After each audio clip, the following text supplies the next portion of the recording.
As the leader of the Booner Pack, I lead from the front. All right, boys. Lock in. It's our core foundation, man. Grit. I'm fired up. I'm fired the fuck up, boys. It's pumping right now. It's got my juices pumping, boys.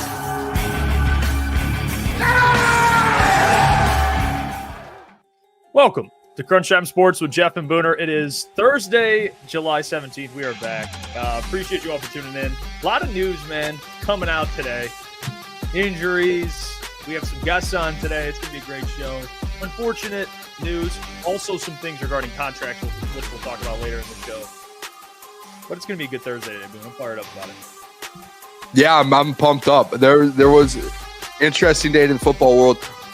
Like I said yesterday, the Lions reported, it was like, all right, we're officially back. Things are getting rolling here. I don't know if you saw on Monday night, or was it Tuesday night, Holly Campbell, Dan's wife, they did like their whole like final, I think they called it the last dinner, or what's the thing? Final supper? Yeah, but she said for like Lions coaches and stuff, and they did that. That was when you know it's real. Today, you're starting to see Lions release a bunch of injury news. Just like, you know what's crazy, Jeff? Usually it's like, hey, here's one. They just did like a dump. It was just like 15 guys on it in different injury reports and this and that. There's contracts getting done. So a lot of second round. I don't know if you saw this. A lot of second round picks signing fully guaranteed deals today. A lot of them signing fully guaranteed, maybe not full 4 years, but almost the full 4 years. And things are starting to pick up. Hey, you know what I call this, Jeff Iafrate? What do you call it? I call it football season, brother. Yeah. We're back. Yeah. No, that's the right thing to call it. I think this Tate Ratledge thing is going to get settled. So I saw it. It started the Chargers, Trey Harris. They got their deal done. Yep. I saw what you saw. Other teams getting the deals done with their second round picks. So that has to be positive. Theirs done. Yeah, that's got to be positive. They're at least coming to some agreement. They were all, what's the right word for it? They were all button heads. No, they were all unified. All the second round picks. Okay, and now guys are starting to sign. So yeah. Something's cracking right now. I think today we've seen 3 or 4 second round picks signed. There's still a couple for the dominoes to fall, but at least you know that there's conversations and things are starting to happen a little bit. I think that's the biggest. That's the biggest thing. That's like, just let's get one. Can we? I know there was already. Let's get a couple. Yeah. Let's get this ball rolling here. Let's get the ball rolling a little bit. Yeah, the Bears got it rolling. Hey, if the Bears are signing their second round pick, hey Lions, come on, we do not let Ben Johnson and Ryan Poles one up us. Get that deal done quick. Yeah, you can't give good PR to the Bears, man. You know, if they're giving their second round picks what they want, Tate's going to get what he wants. And we'll talk about maybe giving Aidan what he wants later in the show because TJ Watt signed for a massive bag as well. So massive bag is like huge bag. But I actually too. I know we're doing it later in the show. I think I have a very unpopular take about all of that. I'm excited to talk about it. I'm in to hear how you feel about it. You might already know a little bit, but yeah, we'll get into that. Hutch maybe making the 40 mil club, So we'll Purple Princess can't give good PR to the Bears because Jeff will think they're going to the Super Bowl. Shout out to Purple Prince. To be fair, good PR, bad PR, Jeff probably still thinks it. So all right, let's move on here. Chris Bird, Levi and Pascal are always hurt. Definitely need to add it to the D line after training camp cuts. Well, you referenced it, Boone. Injuries. This is what happens here. So you see the news. Adam Schefter, the Lions put it out on their Twitter. Breaking news: the Detroit Lions have placed Taylor Decker and Ali McNeil on the PUP list.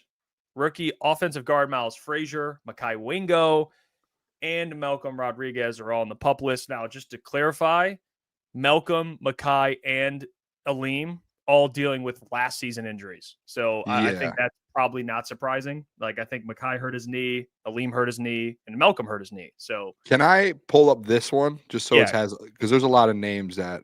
Yeah, go ahead. Pull up the Lions one. There's a lot of names that we left off. So here's the complete list. So the physical unable to perform list: Taylor Decker, Khalil Dorsey, again, injury from last season. Miles Frazier, that one's new. Aleem, injury from last season. Malcolm, injury from last season. Makai Wingo, injury from last season. Here's the one that just it's just always fun to read, right? The following players are declared non-football injuries: Josh Paschal and Stanley Thomas Oliver. All due respect, I don't know who that is. All due respect, but Josh Paschal is a corner, not bad actually, decent corner, but non-football injury. Yeah. Josh. What is Josh Paschal doing? What's he doing out here? And then it says here, the following player is being placed on reserve, physically unable to perform: Levi O. All right, so we'll get to that in a couple of minutes. But first, let's. There's a player being waived. Anthony Tyus. Okay, so I will say the one I was surprised by is Taylor Decker. I'm not going to panic because it's July 17th. There's still plenty of time. You have training camp. You have all this time, so these guys can come back. The players that have already been dealing with injuries, I'm not surprised by. I didn't expect Malcolm till Thanksgiving. I didn't expect, Ali McNeil till the end of the year. And I didn't expect Khalil Dorsey. So that's fair. The Josh Paschal one is the one that I'm curious about. And I know people put it, I was going to bring it up. Non-football related injury. Hopefully it's not what someone put in the chat. Yeah, I really hope it's not. Josh has dealt with cancer before. So that is prayers up to him, whatever it may be. Hopefully everything's okay. Yeah, that's the one I want to know more information on. So hopefully, unless it is something big like that, maybe they just keep it private, which is completely understandable. But I would like to know the non-football injury, or I guess the severity of it, because whether it's serious, maybe not so serious, when you look at all the names that are dealing with injuries at this point, a lot of defensive linemen. So that's the negative of this whole thing. But prayers up to Josh Paschal, man. I do want to throw it out there too, just so people understand the significance of the Levi Onwuzurike situation. If you didn't know, so he's on the PUP list. Yes, he's on the reserved PUP list, which is essentially like the IR, to where you see that list of guys of Taylor Decker, Khalil, Miles, Frazier, Aleem, Malcolm, and Mackay. Those guys are just on the straight PUP list.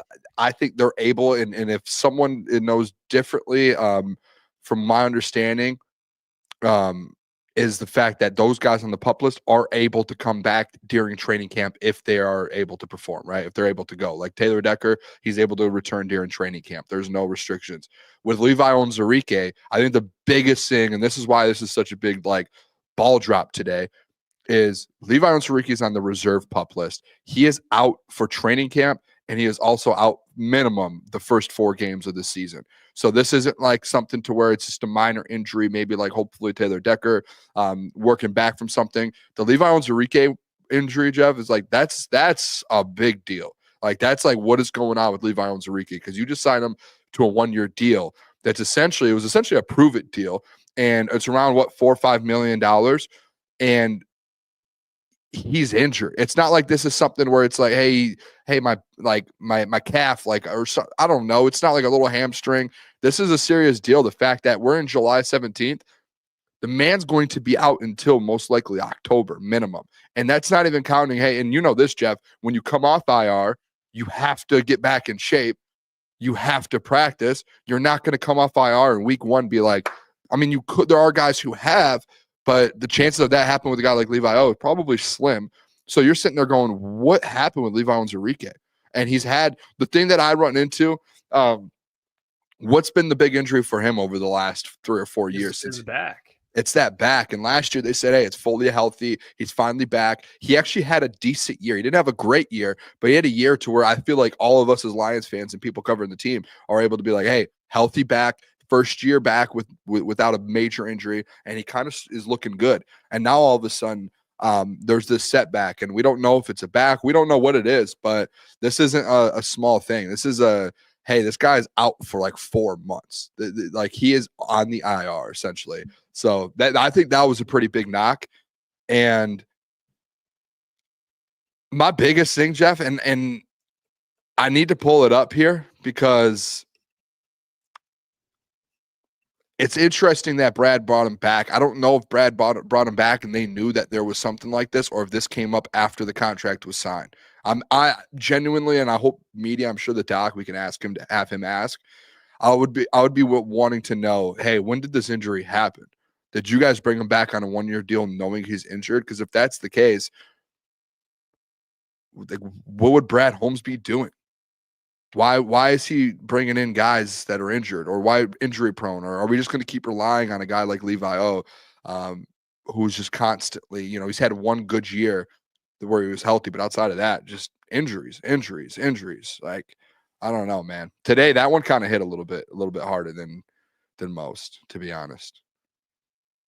Yeah, you asked, does Brad re-sign guys knowing they'll get banged up or they may already be banged up? The answer is yes. So the answer is yes. Does that bother anyone? It's ridiculous at this point. I don't know. We don't know for certain if this occurred post-signing or whatever, but it would explain they signed him for a pretty good deal. So I don't know if that factors in. I mean, again, he didn't have an amazing year to where he would command a lot of money. No, it was, he showed some flashes that Lions fans were excited to see if he could build on. It wasn't anything like, wow, the second round pick has arrived. Like, no, he's a bust. All due respect to him, he's a bust. But at least you'd be like, well, can he be a rotational piece? Maybe, and the injury obviously does not help that. I'll say this, man. This D-line room, it's held together by pins and needles. I mean, it's insane. It's you have guys you really like. I mean, you've brought it up before, like the depth of this D-line room, like you're looking at it, you're like, they're not top heavy. They have Aidan. So if you want to say he's the top heavy player, that's fine. But after that, it's a lot of similar players that are just good rotational pieces. Not maybe good's aggressive, but you get my point. They're role players that can contribute. They go pretty deep. But here's the thing. Ali McNeil, Mekhi Wingo, now Josh Paschal, whatever it may be. Obviously, that's a whole different situation potentially. Levi Onwuzurike, Marcus Davenport. I just named 5 guys that are either dealing or have dealt with injuries. Yep. So, and that's how many are those interior? 4? I mean, 4 or 5. 4 of the 5, whatever it is. That's pretty significant, especially they just drafted Tyleek, so his importance goes up. And DJ Reader, he was pretty healthy for the most part, so at least you have him. But yeah, it is, man. Like it's like what's your value if you're not available anyway? That's what I ask. It's like, oh, cool, you're a decent player that can contribute, but if you're not available, who cares? Who cares? So I don't know. Brad stated before he likes injured players because he was injured in college. So he likes to think, hey, this guy, everyone's doubting this guy right now, or his stock is so low, we can buy low and sell high, or buy low and it pay off at a high level. I say this a lot on the show, man. It's the duck analogy. All right. If it walks like a duck, quacks like a duck, Boone, it's probably a duck.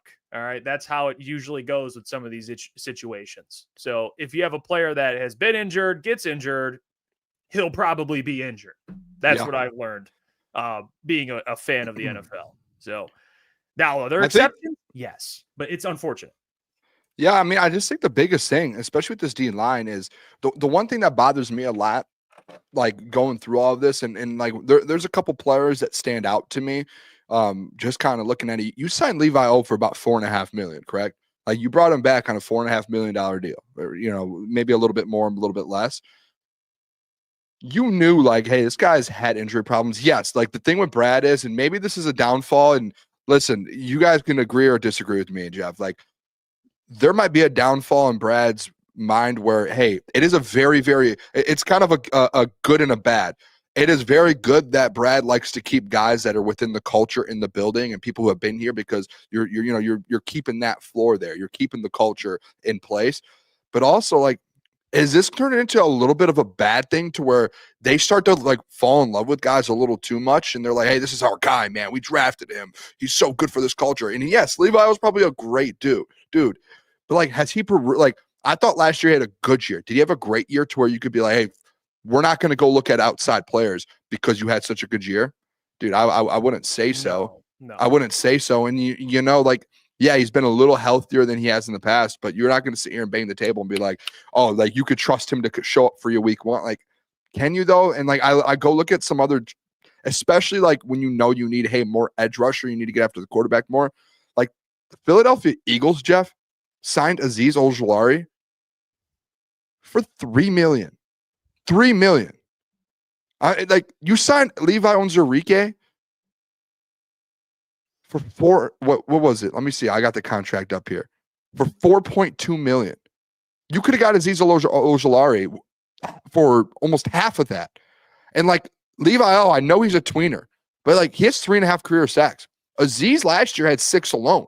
And like you could even like, and that's one example that I find. Like, I mean, I could just keep going. Dante Fowler goes from the Commanders to the Cowboys for $6 million. You spend $2 more million and you go get a Dante Fowler to where I believe he almost had, and am I wrong here, Jeff?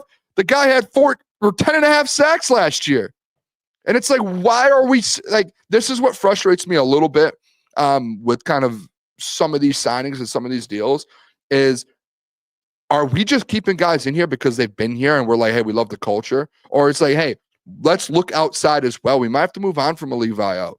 You might have to move on from, like, these guys have had their chances. They really have. And the problem is, it's like, yeah, Booner, you can look in hindsight. He's injured now. He was injured like the first couple seasons. Like he had a serious back injury. And I wish the best for him. But like, it is one of the more frustrating things when, hey, you are a contending team in the National Football League. You really are. And I brought it up months ago, Jeff, like, is Brad's, actually, it was probably, I think it might have been around the draft time. I had said, hey, is what he's good at actually is going to be his downfall on just keeping the culture together and bringing the guys that he wants in. And he will refuse to go out and get players that can actually produce and take you to that next level. That's the problem I run into a little bit. And listen, JTL's, I was told to trust Brad Holmes. I do trust Brad Holmes. And I still do. I still think they're going to have a chance to go win a Super Bowl. But you cannot keep relying on players that are constantly going to show up on the IR, that are going to constantly be hurt, that are guys that are like, hey, they've been hurt in the past, but hey, we're hoping if they hit their ceiling, they will be good for us. And we're going to pay them not like $1 or $2 million. We're going to pay them $4.5 million when Dante Fowler gets $6 million and just had a double-digit sack season when you had no one on your team last year that even did that. And guess where Dante Fowler's going? He's going to another NFC opponent. Guess where Azeez Ojulari's going? He's going to an NFC contender. Like, these teams are making moves, and it's like it's a little more on the frustrating side to where, hey, we do trust Brad Holmes. I'll say that. Like, Brad has done a great job building this. There are a lot of moves, majority of the moves Brad's make that is great, but constantly seeing guys like this show up on the injury report. And I know last year Levi really wasn't, but it's not just Levi. It's the fact that last year you had all these, Marcus Davenport, you went into last year, the conversation of, hey, he's been injured, but hey, he's going to be good for us because he's going to stay healthy. Oh, what happens? He gets injured. And now this year, guess what happened? Like, Jeff, me and you talk about all the dude, we talk about the defensive tackle room, how elite it is, and if they're healthy, how good it is. Aleem McNeil's going to be out for at least through 5 or 6 weeks minimum. DJ Reader, healthy. You have a rookie now in Ty Leak who's going to have to step up, because who did me and you say was going to be the starting defensive tackle next to DJ Reader in place of Aleem to start the season? Guess who it was? It was supposed to be Levi Onwuzurike. And now guess who's on the IR, at least for the first 4 weeks? Levi Onwuzurike. I'm not saying this team's like cursed. But it's like, hey, this is the downfall you had last year. Maybe part of the downfall was some of the decisions of keeping hurt players, of continuing to trust players who are injury prone. Like, yes, that is a thing. Like, injury prone is a thing. And whether you think a guy has a great culture, he's a great human, he's great this, dude, there's a point where it's like, dude, hey, we got to go get someone who's going to be on the field for us and produce. Yeah, it is. When it comes to injured players, Brad has a little bit of insanity, like doing the same thing, expecting a different result. He has that. And I'm not saying, like, I get the Levi. He was healthy last year, but a back issue, that's brutal. Like, I injured my back really bad a couple of years ago. I'm still dealing with it. You know, like it's not, and I'm not a professional athlete, so I can't imagine playing football, right, with dealing with back issues. So it's aggressive, but that's the, if you listen, we always bring it up. Some people agree, some people don't. if you want to look at Brad, both things can be true. He's one of the best general managers in the league. Okay. You can also say one of the weaknesses is he falls in love with injured players. I mean, he just does. He likes injured guys, whether it pays off or not. And I'm sure there are exceptions to where you sign injured guys and you get them on a discount and they come in and they're productive and you're like, wow, look at that. We drafted this guy that slid in the draft that was injured and look at him, he paid off.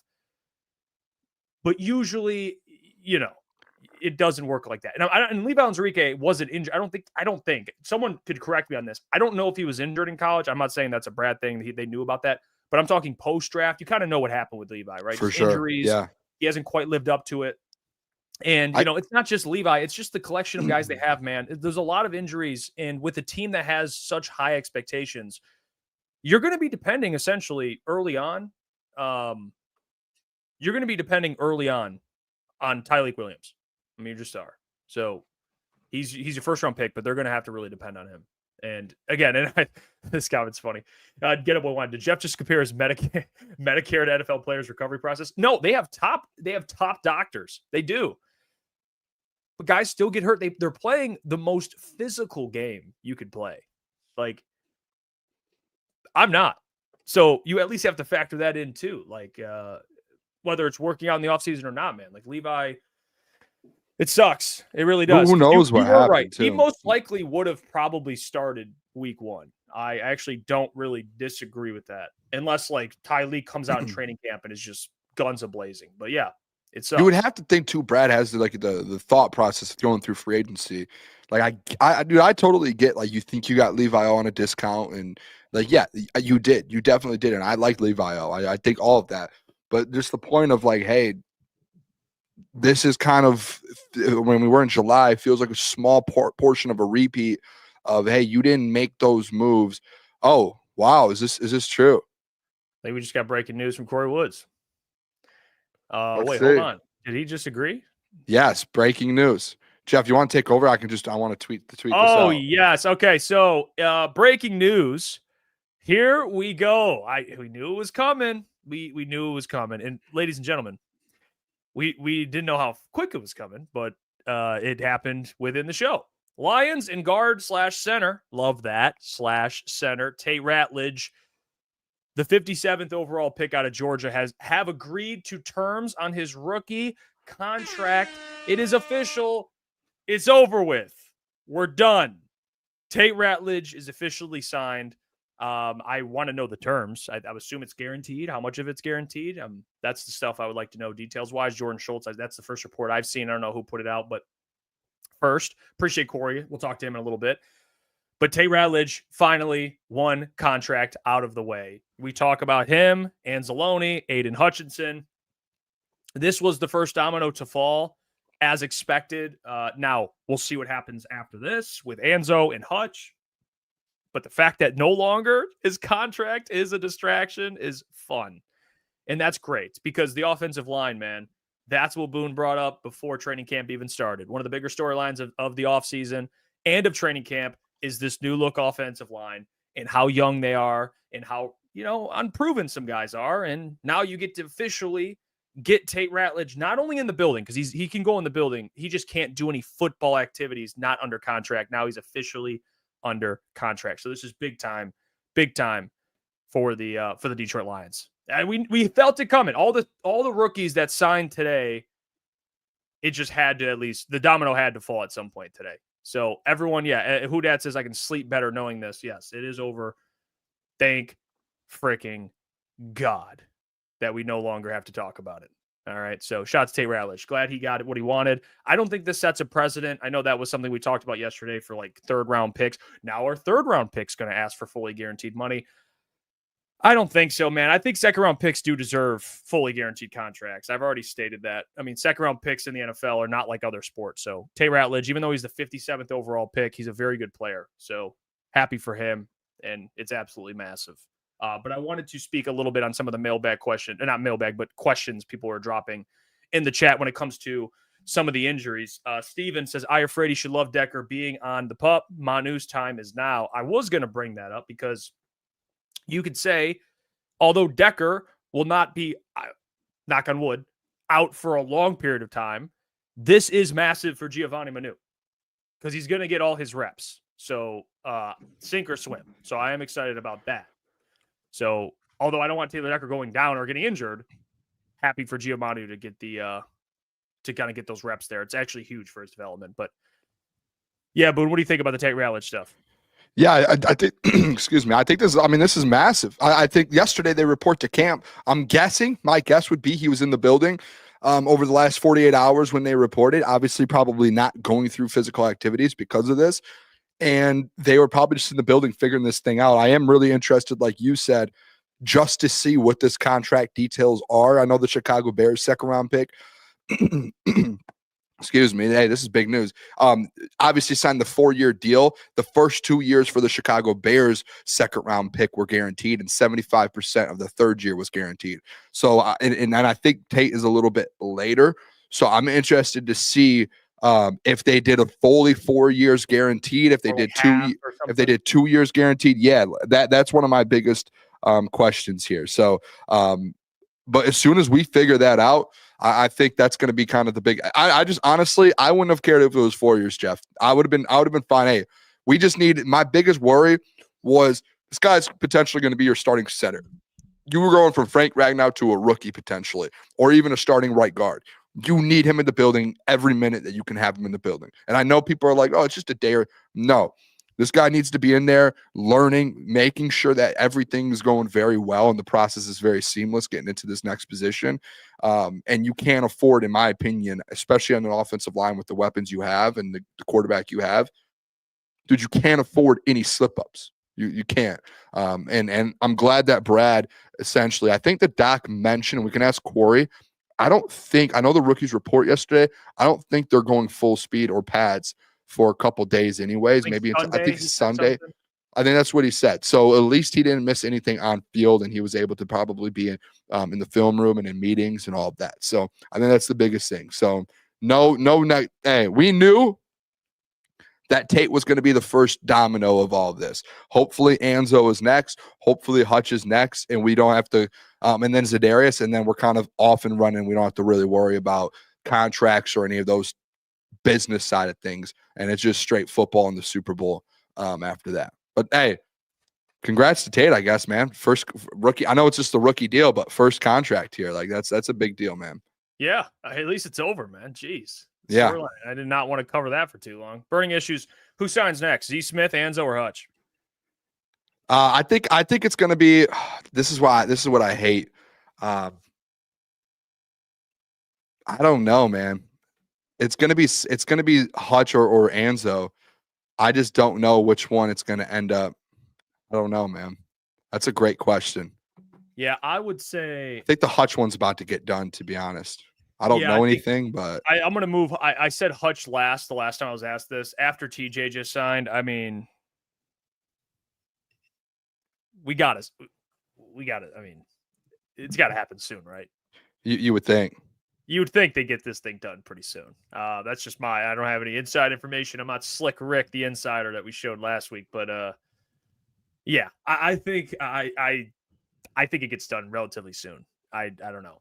That's just the feeling I get. You know, you have Trey hasn't signed yet. I don't think he's going to sign. I don't know. It doesn't seem the Bengals have enough money, but TJ Watt getting what he got, which we'll get to that after we talk to Kory, kind of does make things a little interesting. Guys are setting the market, you know, and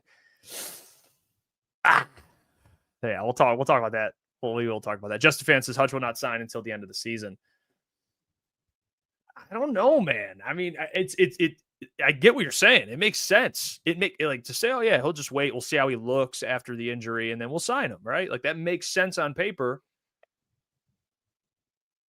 But it's like, I mean, you want to wait for another guy to sign? I mean, Marco Parsons, he's going to sign. What happens with Hutch? You keep waiting, man. I don't know. That's the problem. We're going to have this conversation. I actually have an opinion on it that's pretty touchy, I'm sure. People are going to be like, Booner, what are you talking about? I know we're doing that after Kory, so we'll get to that because that's an interesting one, man. It's waiting or not waiting. But Let me see. I do have a thought on that, and it's a pretty. But hey, I'm just pumped. I'll say it again. The first domino that fell with Tate Ratledge, the fact that Tate they finally figured out a contract extension. I'm just sitting over here. Honestly, I'm trying to refresh because I want to see if there is any news on if there's any like update on the terms.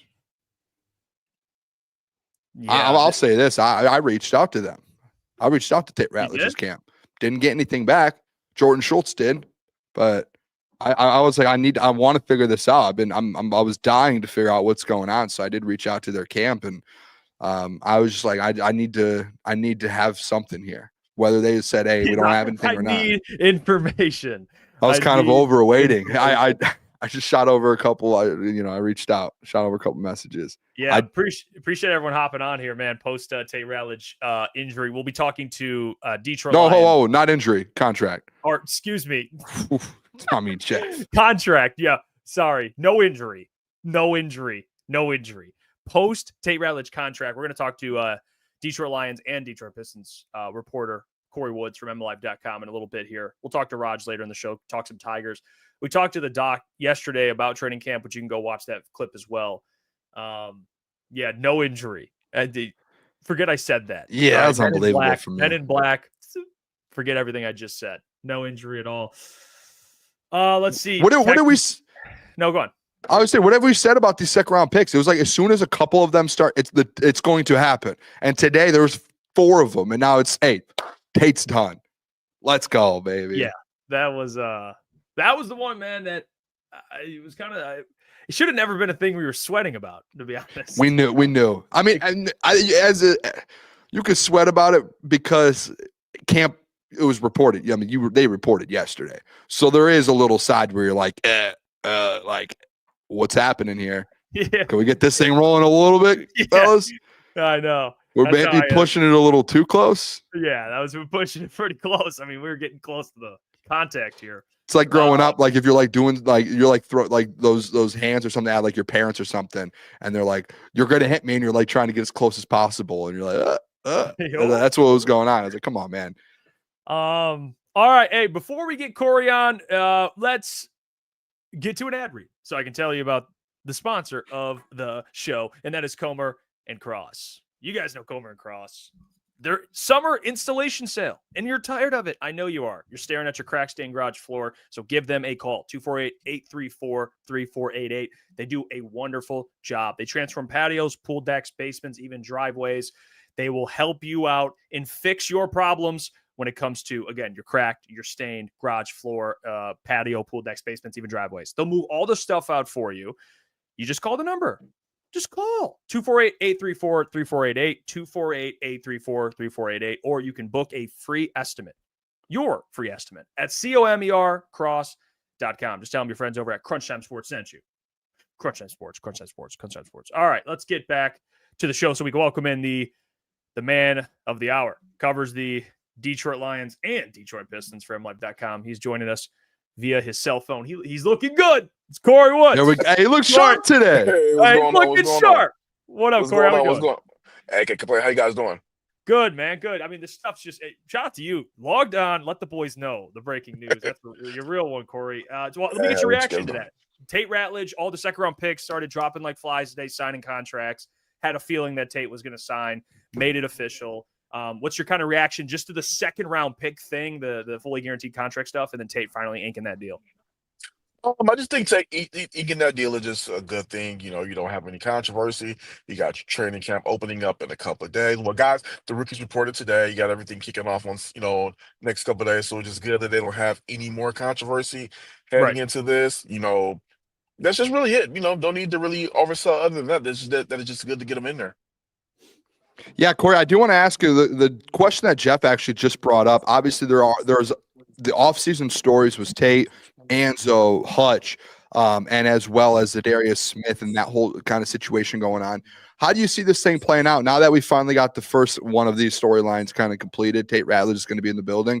How do you see these next kind of 2 or 3 guys fall into place when it comes to their contracts and potentially getting them back here in Allen Park? Well, they already picked up the fifth-year option on Aidan Hutchinson, so I think he's going to be. I mean, he's going to be there regardless. I think so. I don't think his extension has to come right now. I think the necessary thing they have to do next is make sure that Alex Anzalone is in camp. I mean, we saw what his defense looked like without him. I believe that he's earned his money, and you have to go ahead and get him in there for camp. Work something out, whatever kind of whatever you can get work to get him into the camp by Sunday. That's what you need to get done because this is still a team with a Super Bowl window. This is still a team that has a chance to make some noise, not just the NFC North, but the whole conference. And you just do not want anything hanging over your head as you go into this new year because you also have new coordinators as well, new position coaches. I mean, Kelvin Shepard, first-time coordinator.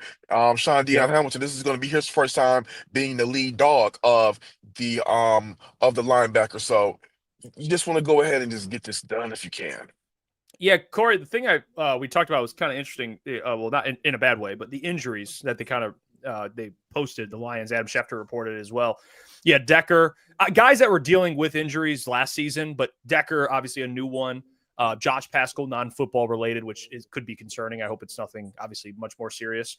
And then you have Levi O, who's already been announced. He's out for 4 games. What's your kind of reaction to the injuries? And then you can kind of dive into Levi O, because that is tough. He played all last season. Everyone was kind of hopeful he was going to build on that.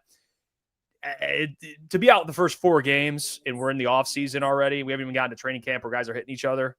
I mean, it is concerning for a D-line that has a history of injuries, I will say. Absolutely, because also you're looking at it like this with him being injured.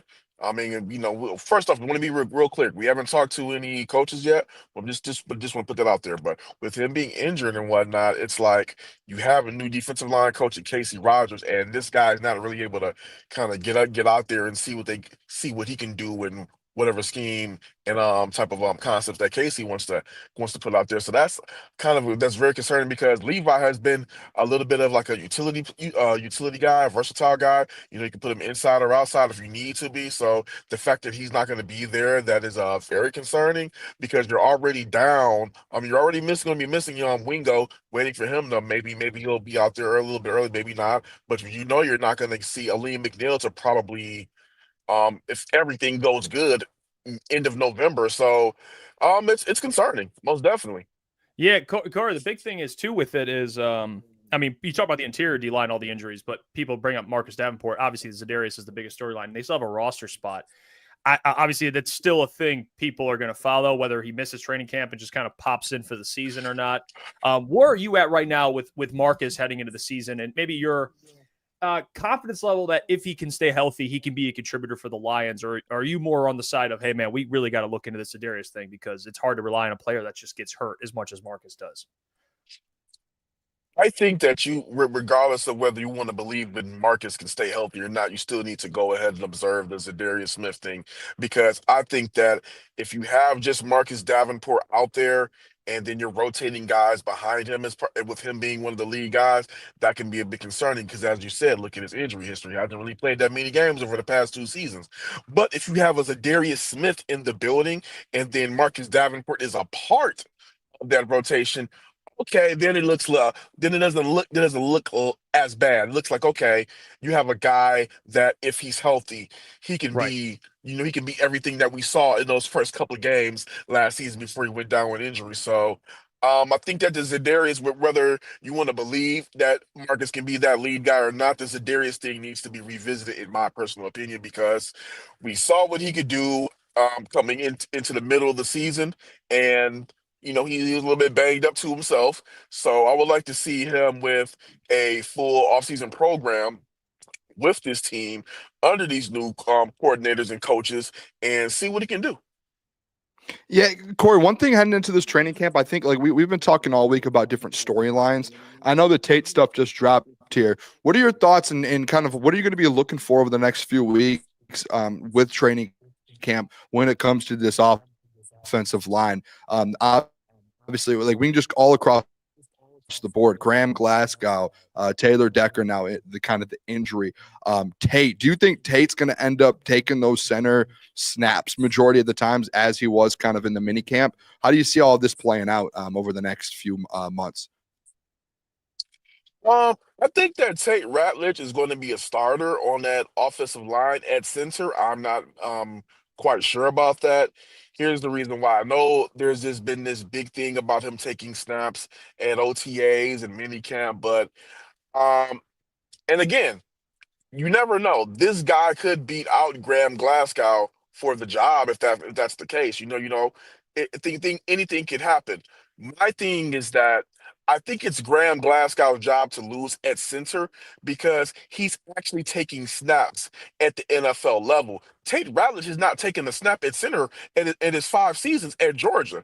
So Right. I think that's asking a lot for a guy that never took a snap at center in an SEC, environment to come to Detroit, a team with a Super Bowl window, and have him replace Frank Ragnow taking snaps with Goff, whereas you have a Graham Glasgow that has that experience already and has done it at the highest level. So I just think that it's unless Glasgow is just hurt, falls off a cliff or something in training camp, I think it's his job to lose. I think Ratledge will be a starter, but I just think that, he can be worked in over time. You're doing the cross training. That's good. That's good. But I just think that's asking a lot of him for a team with a Super Bowl window to be their starting center off rip. Yeah, I think I've asked John Macaroon this. I've asked Jeremy Reisman this. I'm going to ask Kory Woods this. I had to get my Hendon Hooker question in here because Jeremy Reisman brought up, which I thought was interesting. He said the Lions haven't brought in his opinion, legitimate competition for Hendon. So his belief at this point is maybe they are more confident that he'll just take the job. They haven't brought in like serious competition there. What's your thoughts on that? Because I guess I never really thought about that. All due respect to Kyle Allen, he's been a journeyman in the NFL. What's your confidence level in Hendon to kind of heading into training camp? How much pressure's on him? Because I'm sure if things go south, they'll bring in a backup pretty quickly, but they haven't brought anyone in yet, Kory, that's worth competing in my opinion, unless he's that bad. Well, I mean, I think right now this is the sink or swim time for Hendon Hooker of what he's going to be in a Detroit Lions uniform. Is he going to be the solidified number 2 backup or not? And I think that by going ahead and not bringing in another veteran, like you said, no disrespect to Kyle Allen, but nobody that can really compete for that job that is a real threat to it. It seems like it's the same thing with Graham Glasgow. This is going to be Hendon's job to lose. I mean, this is a guy that they spent a significantly high pick on, in my opinion, and we haven't really seen much of him when those backup situations came along. They brought in Teddy Bridgewater from that. They brought Teddy Bridgewater back after a coach of high school football to come back and take that role. So it's like, okay, it was, and to me, I thought that was a major, I don't want to say red flag, but a major flag, like something that kind of put a pin on and like, that's interesting. So I think right now by not bringing in, there were a lot of veteran quarterbacks out there that I believe that they could have went after if they felt that Hendon was not the guy to be able to take a real chance at solidifying that backup to Jared Goff. So curious to see how he looks in camp. That's been a big thing over the past couple of years. He's been a little bit shaky, a little bit up and down. I mean, he's athletic as all heck, and he has the arm strength, but there was questions about the accuracy and how he moves inside of the pocket. Still have questions about that, but sink or swim time for him in a couple of weeks. So we'll see. Yeah, Kory, one thing just with training camp, and again, we spoke with the doc the other day. I asked him the same thing because I'm interested. People who are in the building, the biggest things that you guys are going to be looking for outside of, let's say, like the offensive line and the backup quarterback, the things that were in the edge that we talked about. What are some storylines outside of those things that you're going to be looking for and to tell fans, hey, this is something to keep an eye on outside of those kind of bigger storylines? But one thing that I'm going to be personally looking at is the wide receiver situation. And what I mean by that is we know that Amon-Ra and Jameis Williams guys 1 and 2 on lock. I'm going to be looking at seeing who solidifies that wide receiver 3 role. They brought Tim Patrick back. We know they got Isaac Tesla this year. I want to see if what those 2 guys are going to do for that number 3 role. Is Tim Patrick going to be the guy, or is Tesla going to have a showing where it's like, okay, I can be that guy? I think that, the fact that they brought Tim Patrick back was very good for the simple fact that he's a veteran.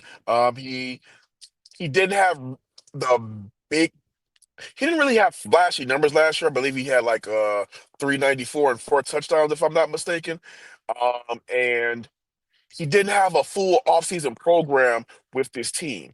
Now he has a full offseason program with them. He's been out there training with Goff, St. Brown, Jamison Williams. I want to see, can he be that true number 3 wide receiver that they were looking for since Josh Reynolds left? Because, you know, when Josh went out the door, I mean, yeah, the Tim Patrick was solid last year, but it still, to me, was a little bit. It could have been just a tad bit more explosive up that wide receiver 3 role. So I'm curious to see what he's going to do. I'm also curious to see what's going to happen with this Sonic and Knuckles combo. I mean, we know that David Montgomery is, he was the majority of the lead back last year, but when he went down, Jahmyr Gibbs established himself. So I'm really now wondering if they're going to, because before it was really Knuckles then Sonic. Now I'm really going to see, is it going to be Sonic and Knuckles? And when we went to that divisional round game, Montgomery looked like he said, okay, I'm willing to go ahead and take the back seat. I know I'm still coming off an injury. This is his show. This guy is super, super talented. I'm curious to see, is he willing to take a back seat now that they're both coming into camp fully healthy? Hey, last question for me, Kory.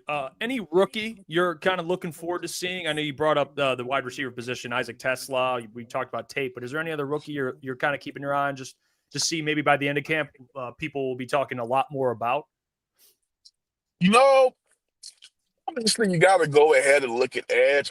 Man, Hassanin, I mean, it's curiosity that's there. I mean, this is the guy that I believe that has had 22 sacks over the past couple of years while at Boise State. One of the top guys at his position. I mean, as far as the numbers go, Right. you're curious to see what he can do. He's pretty raw. I believe preseason will be the chance to kind of throw him out there. But I mean, the Lions have had a history under Dan Campbell of these 6-rounders making noise. I mean, James Houston, he got on the field. Malcolm Rodriguez, he got on the field. They've been given opportunities. So I'm curious to see what Ahmed's going to do with the opportunities that are going to be afforded to him. This is a guy who said he's willing to run through a wall for Dan Campbell. I mean, he's going to have his shot in a couple of days. Yeah, last thing I have here, Kory, one of the big conversation that Jeff and I have had over the last week or so is about Terrion Arnold and kind of what he's going to look like in camp and taking a jump in year 2. What are your expectations for him? Do you see him taking that jump, or do you see this kind of being like it's a make or break season for a guy like that, first round draft pick corner, where people are going to be, he's got some expectations there going into this season? I don't know if it's going to be a make or break year for him, but I will say this is going to be one of those years where you're expecting him to, I guess you could say, take that leap as a player. So, what can you do? I mean, what did you learn from Carlton Davis? What have you learned from being around Amik Robertson? I want to see what he's going to learn from that in this new year, but I don't know if it's necessarily make or break. It's more so just like, show me what you're worth. I think when you get into that, if he doesn't really produce this year and you get into like another year, like, okay, now we're talking make or break. This year it's more so like, okay, show us what you got. What can you do? Yeah, agreed there, Kory. Appreciate you joining us. The guy's dripped down. He's in the car. He's in a parking lot. The commitment's incredible, Kory. We'll talk to you soon, brother. Keep up the great work. All right, thanks a lot. There you Thanks, go. Kory. Kory Woods covered the Detroit Lions and Detroit Pistons for MLive.com, joining the show here. I want to talk more training camp storylines because we have the big one that came out. It's relevant. TJ Watt and how that affects Aidan Hutchinson. Because TJ Watt signed for an absolute massive bag. All right. He signed. I'm going to make sure I get the tweet here so you guys can see. I actually have 2 tweets to show you. One is the TJ Watt deal, and then I want to get into highest non-quarterbacks in the NFL because that's relevant as well. And you'll see some edge rushers on that list. So first, let me show you the deal that TJ Watt got. If you haven't seen it, TJ Watt, one of the best pass rushers in the league, has signed a contract. There was already the rumors coming out when he was going to sign it with the Steelers. Obviously, Myles Garrett was made the highest paid defensive end at $40 million, and he is no longer the highest paid defensive end. TJ Watt has jumped him. He's making $41 million per year. It says here, Adam Schefter put it out. ESPN sources, Steelers star TJ Watt has become the highest highest paid non-quarterback in NFL history for the second time in his illustrious career, reaching an agreement today on a 3-year, $123 million extension that includes $108 million fully guaranteed at signing. The $41 million per year average is the highest of any non-quarterback in NFL history. The deal has been in the works between CAA Sports and Steelers front office for months. And let me show you this too, Boone. Highest paid non-quarterbacks. Look at this list. All right. So Adam actually put this out. This is good context here. So highest paid non-quarterbacks. TJ Watt, $41 million. Jamar Chase, $40.25 million. Miles Garrett, $40 million. Daniil Hunter, $35.6 million. Max Crosby, $35.5. Justin Jefferson, $35. Nick Bosa, $34. CeeDee Lamb, $34. What do you notice about this list? A lot of edge rushers. Yep. It's edges and wide receivers. Lots of edge rushers, too. You have TJ, Made Miles, up of Daniil, rushers. Max, Nick. You have 5 edge rushers on this list. All right. 5 edge rushers that are the highest paid non-quarterbacks in the NFL. Now, when it comes to Aidan Hutchinson and what he should get paid, the question is, what will he get paid? It's what he wants versus what he'll get. That's going to be the discussion, right? What does Aidan Hutchinson want? I'm sure his agent's like, hey, man, you were on pace for a defensive player of the year type of year. We should probably try and push this thing as far as we can go. Maybe we can get $40 million for you, Aidan, or maybe the Lions are like, hey, man, we love you. We want you a part of this team, but you haven't done what TJ Watt has done. You haven't done what Myles Garrett has done. You haven't done what those two guys have done in this league to get $40 million. Then you get to guys like Max Crosby, Daniil Hunter, these guys have put up pretty good numbers as well. But at least you can say, well, we're paying based on projection. But I think when you think that way with a guy like Aidan, if you want to pay him based on projection, I think you can make him the 3rd highest paid edge rusher behind Miles and TJ. I think that should be enough. I think that's a good message to send. It's like, hey, man, we want to make you one of the highest paid players at your position, but we can't pay you more than defensive player of the year, guys. We can't do it. And by the way, Nick Bosa is a defensive player of the year winner. And he's making 34, obviously. That's where it comes into play. He'll make more than Nick Bosa, but I don't think he should, nor he will make more than those other top 2 guys. I just don't think he will. This is where I might be one of the more unpopular opinions with this. And you guys know this. If you've watched this show, Jeff, you've known me very well when it comes to this Lions team. One of my top players on this team and most important is Aidan Hutchinson. I said last year I was one of the first one, hey, defensive player of the year. What did I do this year, Jeff? I have the sign over here in my office, Hutch for defensive player of the year 2025. I shot you guys a text today. And I said, pretty straightforward. If Brad Holmes pays Aidan Hutchinson more than TJ Watt, it's a terrible deal, in my opinion. I don't think, and it's not really just that it's a terrible deal. I think at this point, you can't question Brad on a lot of things, but you can look and say, hey, what's going on with these contracts with Brad? Like, he's given everyone over the market at these times. And I've complimented Brad when it comes to Amon-Ra, when it comes to Jared Goff, when it comes to Penei Sewell. He's figured those contracts out, got them done at a certain time. I don't see a world, and I've been on this all offseason, Jeff. I don't see a world where Aidan Hutchinson can go into the room and say, hey, I want more than Myles Garrett. I want more than what TJ Watt just got. I don't see, and T put it in there, these guys are pushing 30.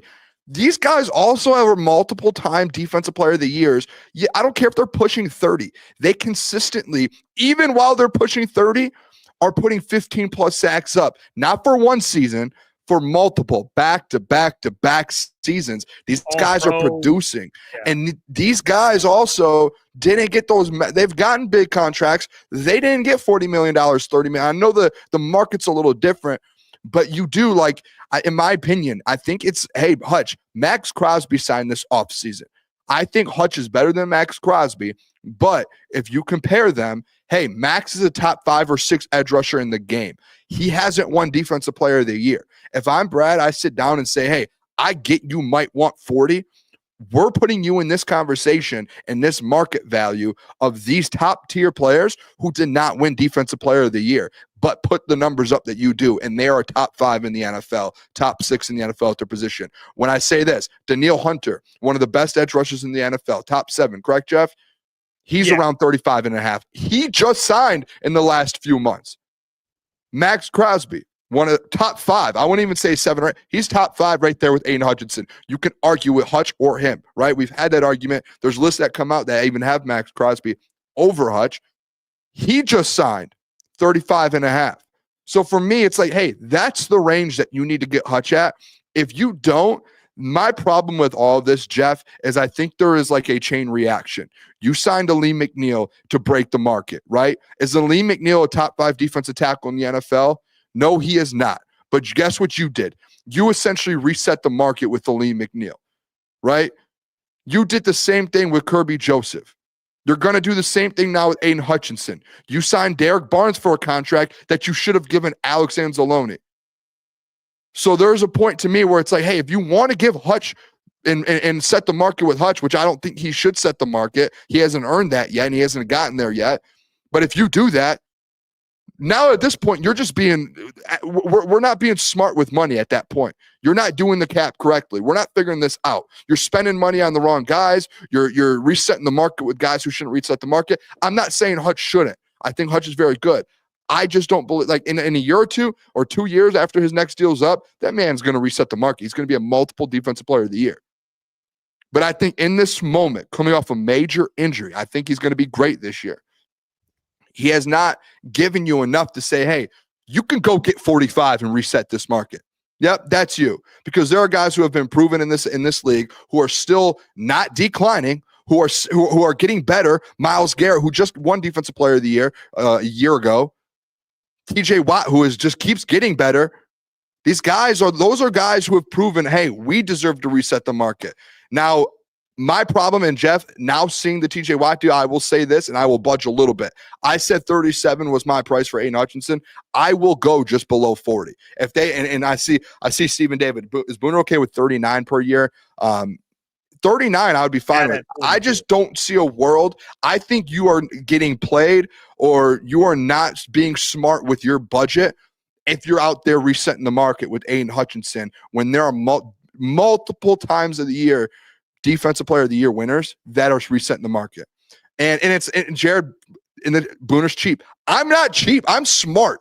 Do you want to find a way to keep Jamison Williams? Brian Branch is about to have to re-sign this next year. Sam Laporta has to re-sign this next year. Jack Campbell has to re-sign this next year. And we're just handing money out like we're going to the doctor's office and they're giving you dum-dums. Like, that's what's happening right now. Hey, here, you get a dum-dum. You get one. We reset the market with Ali McNeil, who's not even a top 10 defensive tackle. And now everyone's like, hey, Hutch coming off an injury, 45. He's better than TJ. No, he's not. And it's like, I love Brad, man. I feel like this is the second time today with Brad that I've gone in on, and I love Brad. I think Brad's great. This is such a what are we doing situation. I hope it comes in and it's like 40 million. I will put my hands down and say, okay, I can deal with that.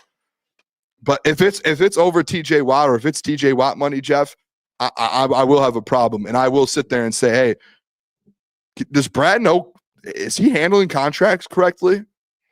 He win at the start of it. Now it's like a little bit of a question.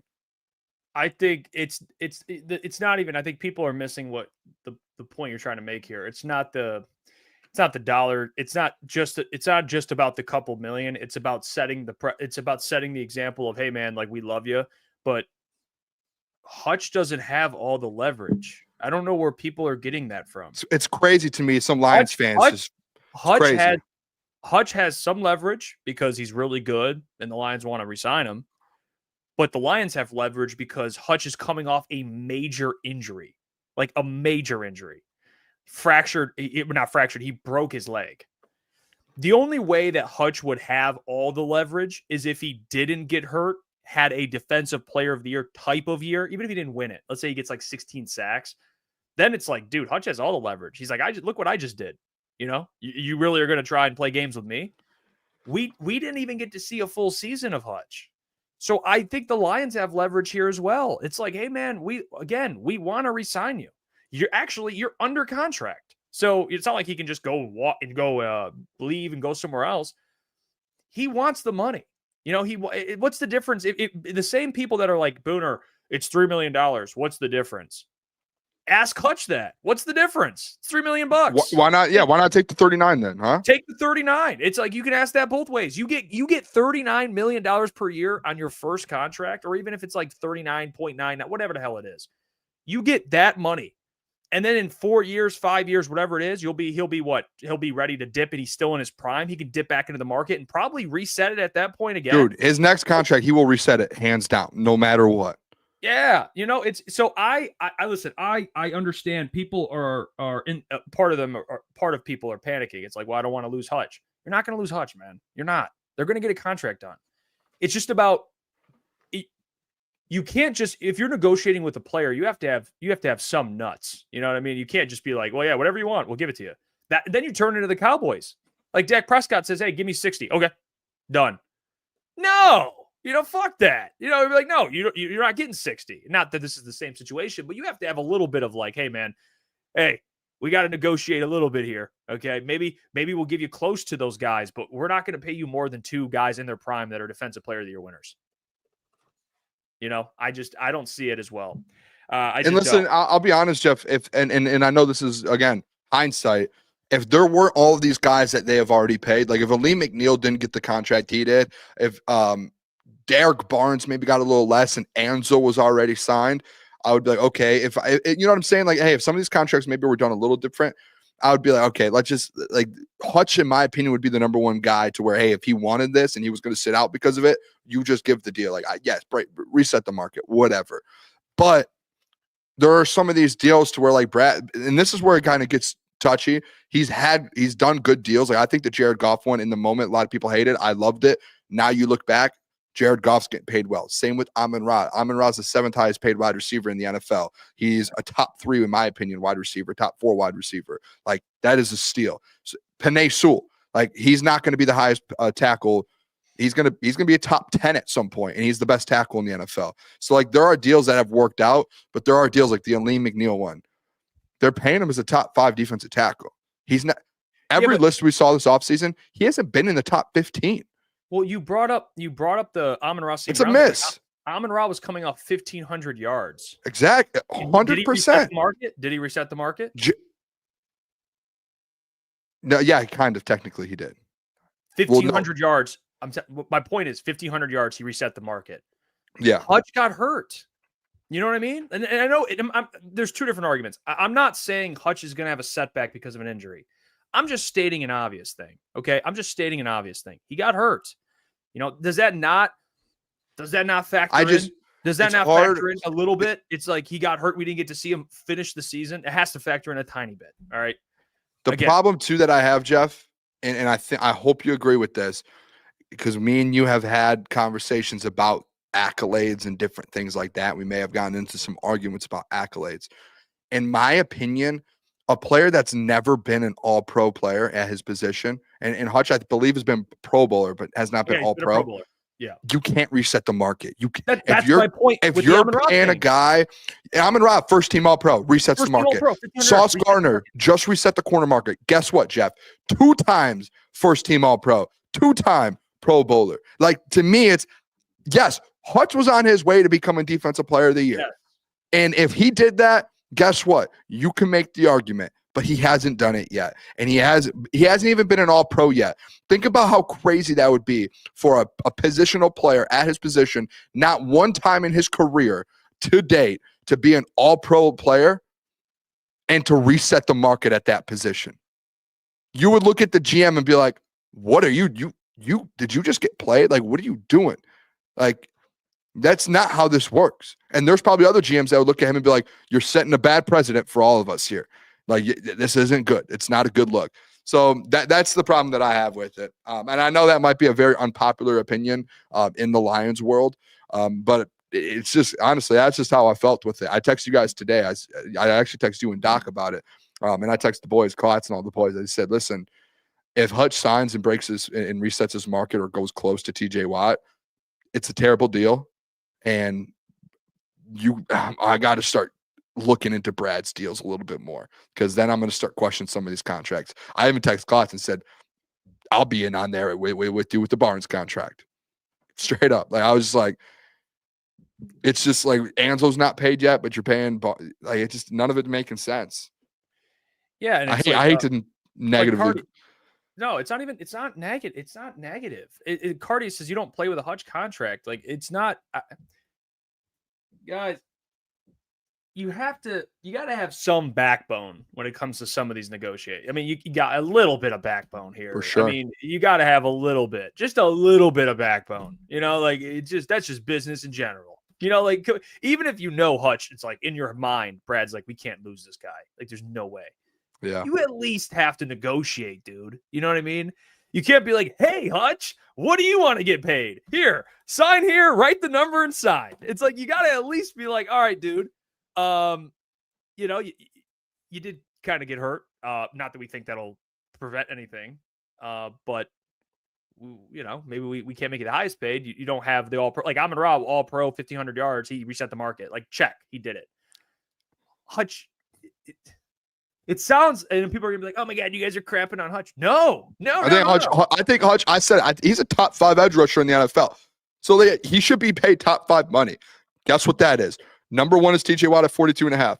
Number 2 is Myles Garrett at 40. Guess who can be number 3? Aidan Hutchinson at 37, 38, 39. They're like, this is what are we doing here? We didn't have a backbone with that garbage of Lehman Barnes contract. You are right. That's my point with this whole conversation. It's not about what they didn't have. It's about what they should be doing now going forward. It's like, hey, and I know it's Hutch, and no one is like, well, don't play with Hutch. They should have been doing this with everyone, like even Derek Barnes, like everybody. That's just how it should be, like you gotta give and take a little bit. Like, hey man, we want to make you one of the highest paid edge rushers. I don't know if we'll set the market. It's like, I do have a feeling that they don't. I have a feeling that he's going to be around 37. I've been saying it since day one. I think 38, 37 is the number that he's going to get, right above Max Crosby, below Myles Garrett. I think that's still going to be the deal. And if Brad does that, I will applaud Brad. And the only negative thing I'll talk about Brad is the Ali McNeil and potentially Derek Barnes deal, and that's a different conversation.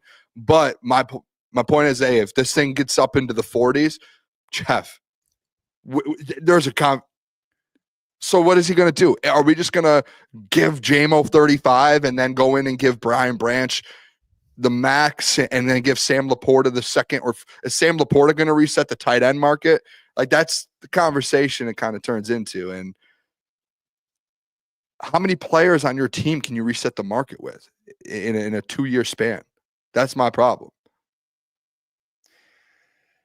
It's tough, man. Without running into financial issues. Do I think Sam Laporta and Brian Branch will try and reset the market? I do. I think those two are going to want to reset the market.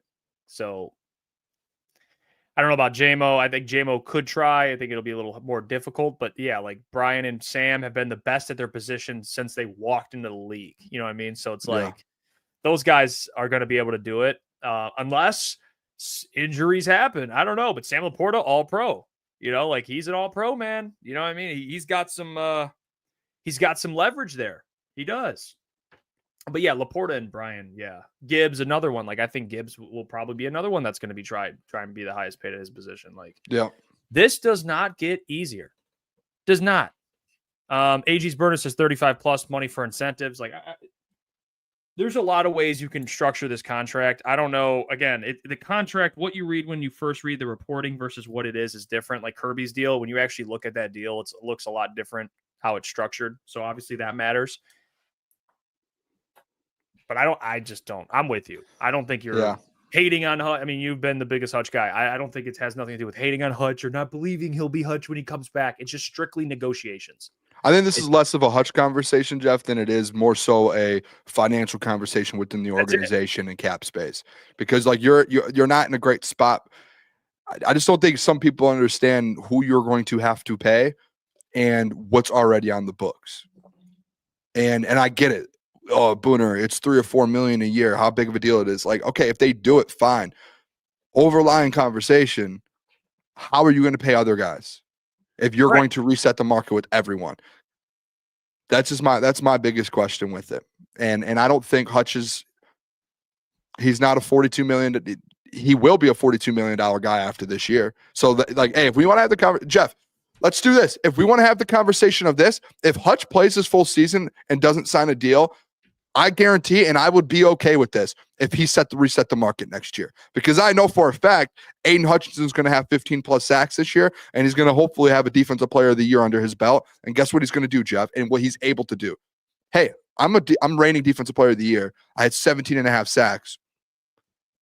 I'm resetting the market. And I'm only, how old am I? 27, 28. I'm resetting the market. That's a play that Hutch can do. And guess what? I wouldn't be mad at, because that's completely fair. You're in that level now, TJ Watt and Myles Garrett. You have those accolades with it.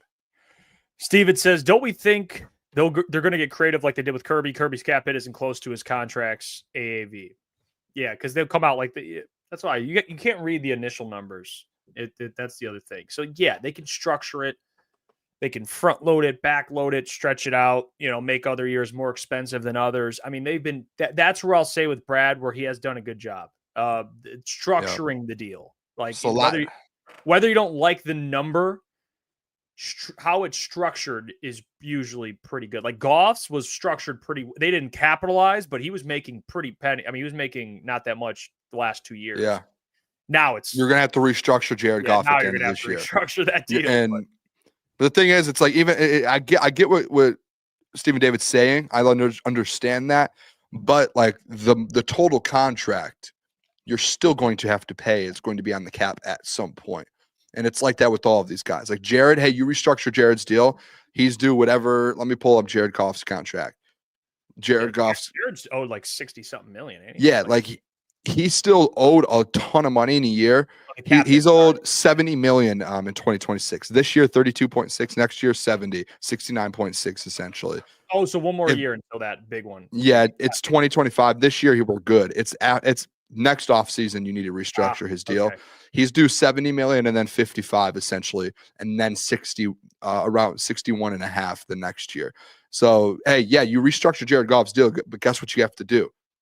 In 2029, 2030, 2031, you restructure it. You got to pay this money back at some point if it turns into dead cap or whatever it is. And it will at some point down the line still count against your cap. You're spreading it out. Yeah, okay. Still counts against the cap. And the more guys you do that to, the harder down the line it is to build a legit roster and to pay guys. Well, the tricky thing with it too, like Shifgot says, I could see him betting on himself. He's like number one on DK for Defensive Player of the Year odds in front of Micah. Like, here's the thing too, it makes it complicated is, yeah, I talk about having a backbone and not folding quickly, but you also have to Brad, of course, has to take into consideration that Micah Parsons is coming down the pipeline, Trey Henderson's coming down the pipeline, and if Micah Parsons signs for 41.5 or something, this thing gets a little trickier now and then same with Trey. Like if Trey gets like, I don't know, I'm just saying, I don't think Trey gets paid by the Bengals, but some team gives him 40, whatever. Now you're getting into some tough waters, So I think if you're Aidan and you believe in yourself that much and you want to wait, I think that's fine. I think it'll pay off for him because I believe in him as the player. But that's a tough situation for the Lions. All right, if that's a tough one, so you want to get the deal done. I'm not saying you just say, I'm not paying this guy. Ideally, it's below 40, but if it's really that type of thing where it's like, I'm not signing for anything below 40, then do it. But at least try and get this man under 40 and make him a top 3 paid defensive end before you fold, So we'll see. But yeah, if Micah signs soon, I mean, Jerry's given Dak 60.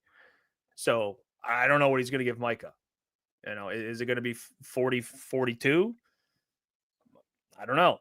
Micah's earned it. I mean, he's a beast. Micah's really good. So we'll see what happens. That's going to be another domino that has to fall there. And we'll see what happens. And we'll 38. 38. Just get it done. 38. Yeah. 4 years, 38 mil.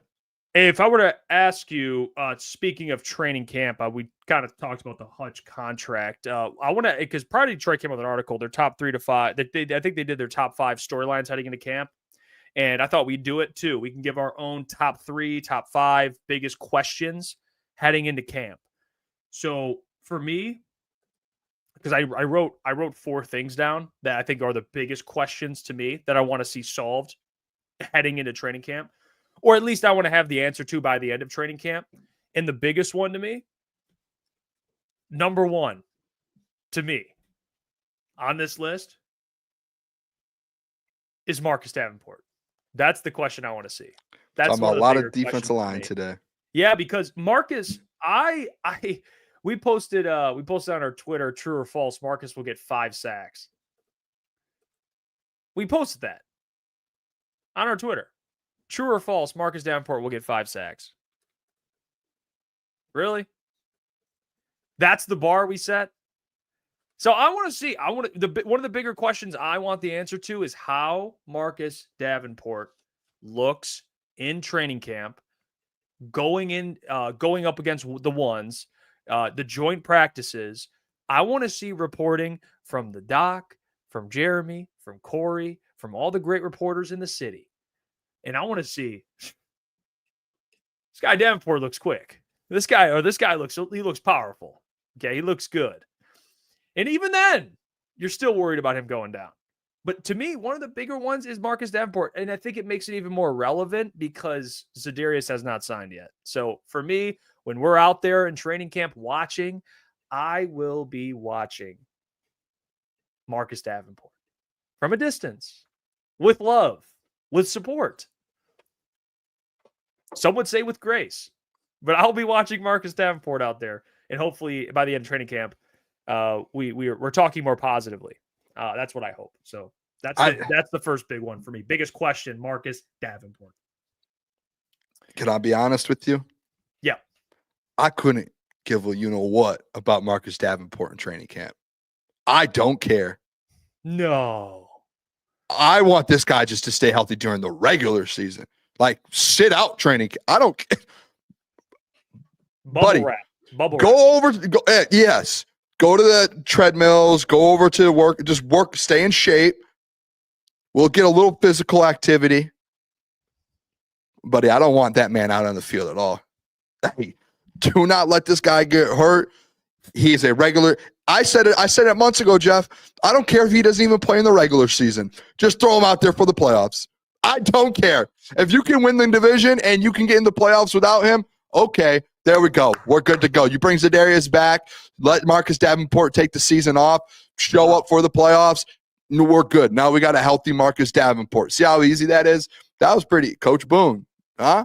That's not Coach Boone. So it's like the stash player. You stash him away. Yeah. He comes in for the playoffs. It's like he's on the IR all season, but instead he's actually just working out and getting reps in where no one can see. And then boom. Divisional round. Here comes Marcus Davenport. Marcus Davenport off the edge. Takes down Dak Prescott. A Detroit Lions sack. Like, how unbelievable. Actually, you know what? The crazy thing is it's at the point where I actually don't mind that. If that was a thing. I don't care if he doesn't play all year. Just be ready for the playoffs. Yeah. That's why let's be honest. You're like, hey, we want to see what he looks like in camp. Dude, we know what Marcus Davenport is when he's healthy. He can play. We know it. I got a where we get our haircut. Shout out. The barbershop. Joey, who runs it.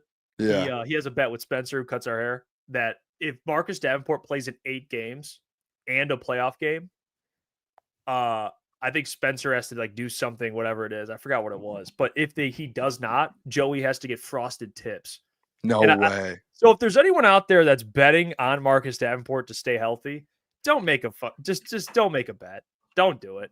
Don't do it at all. I can't wait to go in there next time. That's the first time I've ever met someone or I ever heard of someone betting on Marcus Davenport staying healthy. Yeah. So, that's crazy. Oh, shout out Spencer and Joey, man. Yeah. Storylines. Dude, I think I'm going to say, and people might be mad that I get repetitive on this. I am sticking with the same storyline, the same conversation that I have all week long going into I have it written down. It's big. Yeah, it's a big question. It's just the offensive line, Tate, Ratledge, the center, and the guard positions. That's it. Yep. That is literally all that matters to me. I know what AQL, I know what these edges are going to be like. I know there's still a chance that Za'Darius gets in here. And yes, obviously you could say the corners. Like there's a lot of. I just think the number one thing, and for years we've just talked about the heartbeat of this football club, man. It's been the offensive line. Like that's the heartbeat of this team. And right now, the heartbeat of your offensive line, Frank Ragnow, is gone, and that is one of the biggest pieces. So when we go to camp, we're going there for 4 or 5 days this year, Jeff. I'm going to have I'm dialed in. Typically, we're watching running backs, receivers, secondary. I'm going to be looking over at the offensive line drills, the individuals, every single thing that they do. I'm doing that the whole time. So shout out Phil in the chat too. He said, I have I think top 3 hair in the Detroit sports media, and I have a hat on today, so I can't show it off. I love that. I am starting to get the Tate Ratledge flow in the back. I think I'm going to cut. I think I'm going to cut the mullet. Oh yeah, no, yeah, hey, oh yeah, no, you got some Tate Ratledge back there. You know what? I don't mind it. Hey, it's flowing. I think I'm going to cut the mullet. My next haircut. I think I haven't decided yet. I had it last year and we lost. So I think this season I might just go back to just straight fade all the way around. That's fair. He said I had it last year. We lost. I'll let the people vote on it. If they want the mullet to stay, I will. But if they want to, can we put a poll up? Like, honestly, the fact that you brought up, when I had the mullet, we lost. Like, that was like the reason the line. Did I not? Did I have a mullet when we lost? I can't remember. You did, yeah. I mean, I had it last year, but we did go 15-2 with the mullet. So there's that. There's a little bit of. Yeah, I was gonna say. I mean, you're looking at it, but they also. I see. Cut it, mullet, keep it. Yeah, that's if you say the reason I think is the mullet, but I do think I'm going to keep it. The injuries could have occurred because of the mullet. I mean, who knows? There could be a curse. I really don't know. Did you have the mullet for the NFC Championship game or no? I can't remember. That's big. I don't think so. I don't think. No, I had normal hair. Hank Drill, dude, you're 35. Get rid of the mullet. I'm not even 35, dude. You're like 10 years off, Hank. That's crazy, Hank. 35. Come on, man. Hank, I've seen 35-year-olds with mullets. I'm not that Booner's even close to 35, but I've seen 35-year-olds with mullets. Come on, chill out, Hank. Son of a bitch. No, all due respect. Let's check the poll. All right. It's about 50-50 right now. We'll come back to that by the end of the show. We'll see what the people want. You sicko, Hank. Jeez. Yeah, the offensive line is going to be important, though. I mean, I have it written down. Another one I have, to be honest with you, it's something we've talked about. One of the bigger questions heading into training camp for me, it's no doubt Terran Arnold. I can't wait to see him. I just can't. Terran Arnold, to me, I don't think it's make or break. I agree with Kory, but it is. What's another word for it? I guess he's just under pressure. You got to see if the guy's taking steps forward. So I think watch out for that reporting. Terran Arnold from the doc, from all these writers. I think by the end of it, you're going to see a lot of positive Terran Arnold reporting because he's going to make plays in training camp. So I think that's something to pay attention to, especially when they get pads on. All right, the 7-on-7, the mini camp stuff is cute, but I want to see with pads on what Terran Arnold looks like. So that's another one of my big storylines. I got Marcus Davenport, the offensive line, and Terran Arnold, and I have my last one. I'll say is Hendon Hooker. Yeah. What are we doing here? Yep. No, what are we doing here? Backup quarterback. You're Mr. Backup quarterback. I am, and I'm Mr. Hey, go get me a vet that can actually help win a game, and you don't have to go in the middle of the season to bring in another player because your backup that you drafted in the 3rd round isn't good enough in year 2 to step up. I have him on here because it's not because I'm like, oh yeah, Hendon Hooker, watch out. I'm having him on here. Is one of the bigger questions. Yeah, biggest question. And I hate when people say backup quarterback doesn't mean anything. If your backup goes down, your season's over. Shut up. It's wrong. If your quarterback goes down for a game or two, you need to win. Yeah. You're trying to win a division here. If Jared Goff gets a concussion, knock on double wood, you're gonna need someone. You need someone. Yeah, no, I agree with that. It might not be Hendon Hooker. It might be. Go get me Joe Flacco. Like Cartier backup don't matter. Obviously, don't know what he's talking about. What happened with the Eagles? Did the Eagles win a Super Bowl because they had a? I'm just saying they had a backup that was reliable, that was capable. If they had if the Eagles had Hendon Hooker as their backup that year, they would have lost game 1. They would have lost game 1. Really? Yes. You know that for a fact, dude. No, I know. Stop. And that's the problem that I have. It's like, hey, the Lions, aren't you contenders? Who's the Chiefs' backup, Jeff? Gardner Minshew. Capable backup that wins games. Yeah, Case but if closed. Mahomes goes down, they're screwed.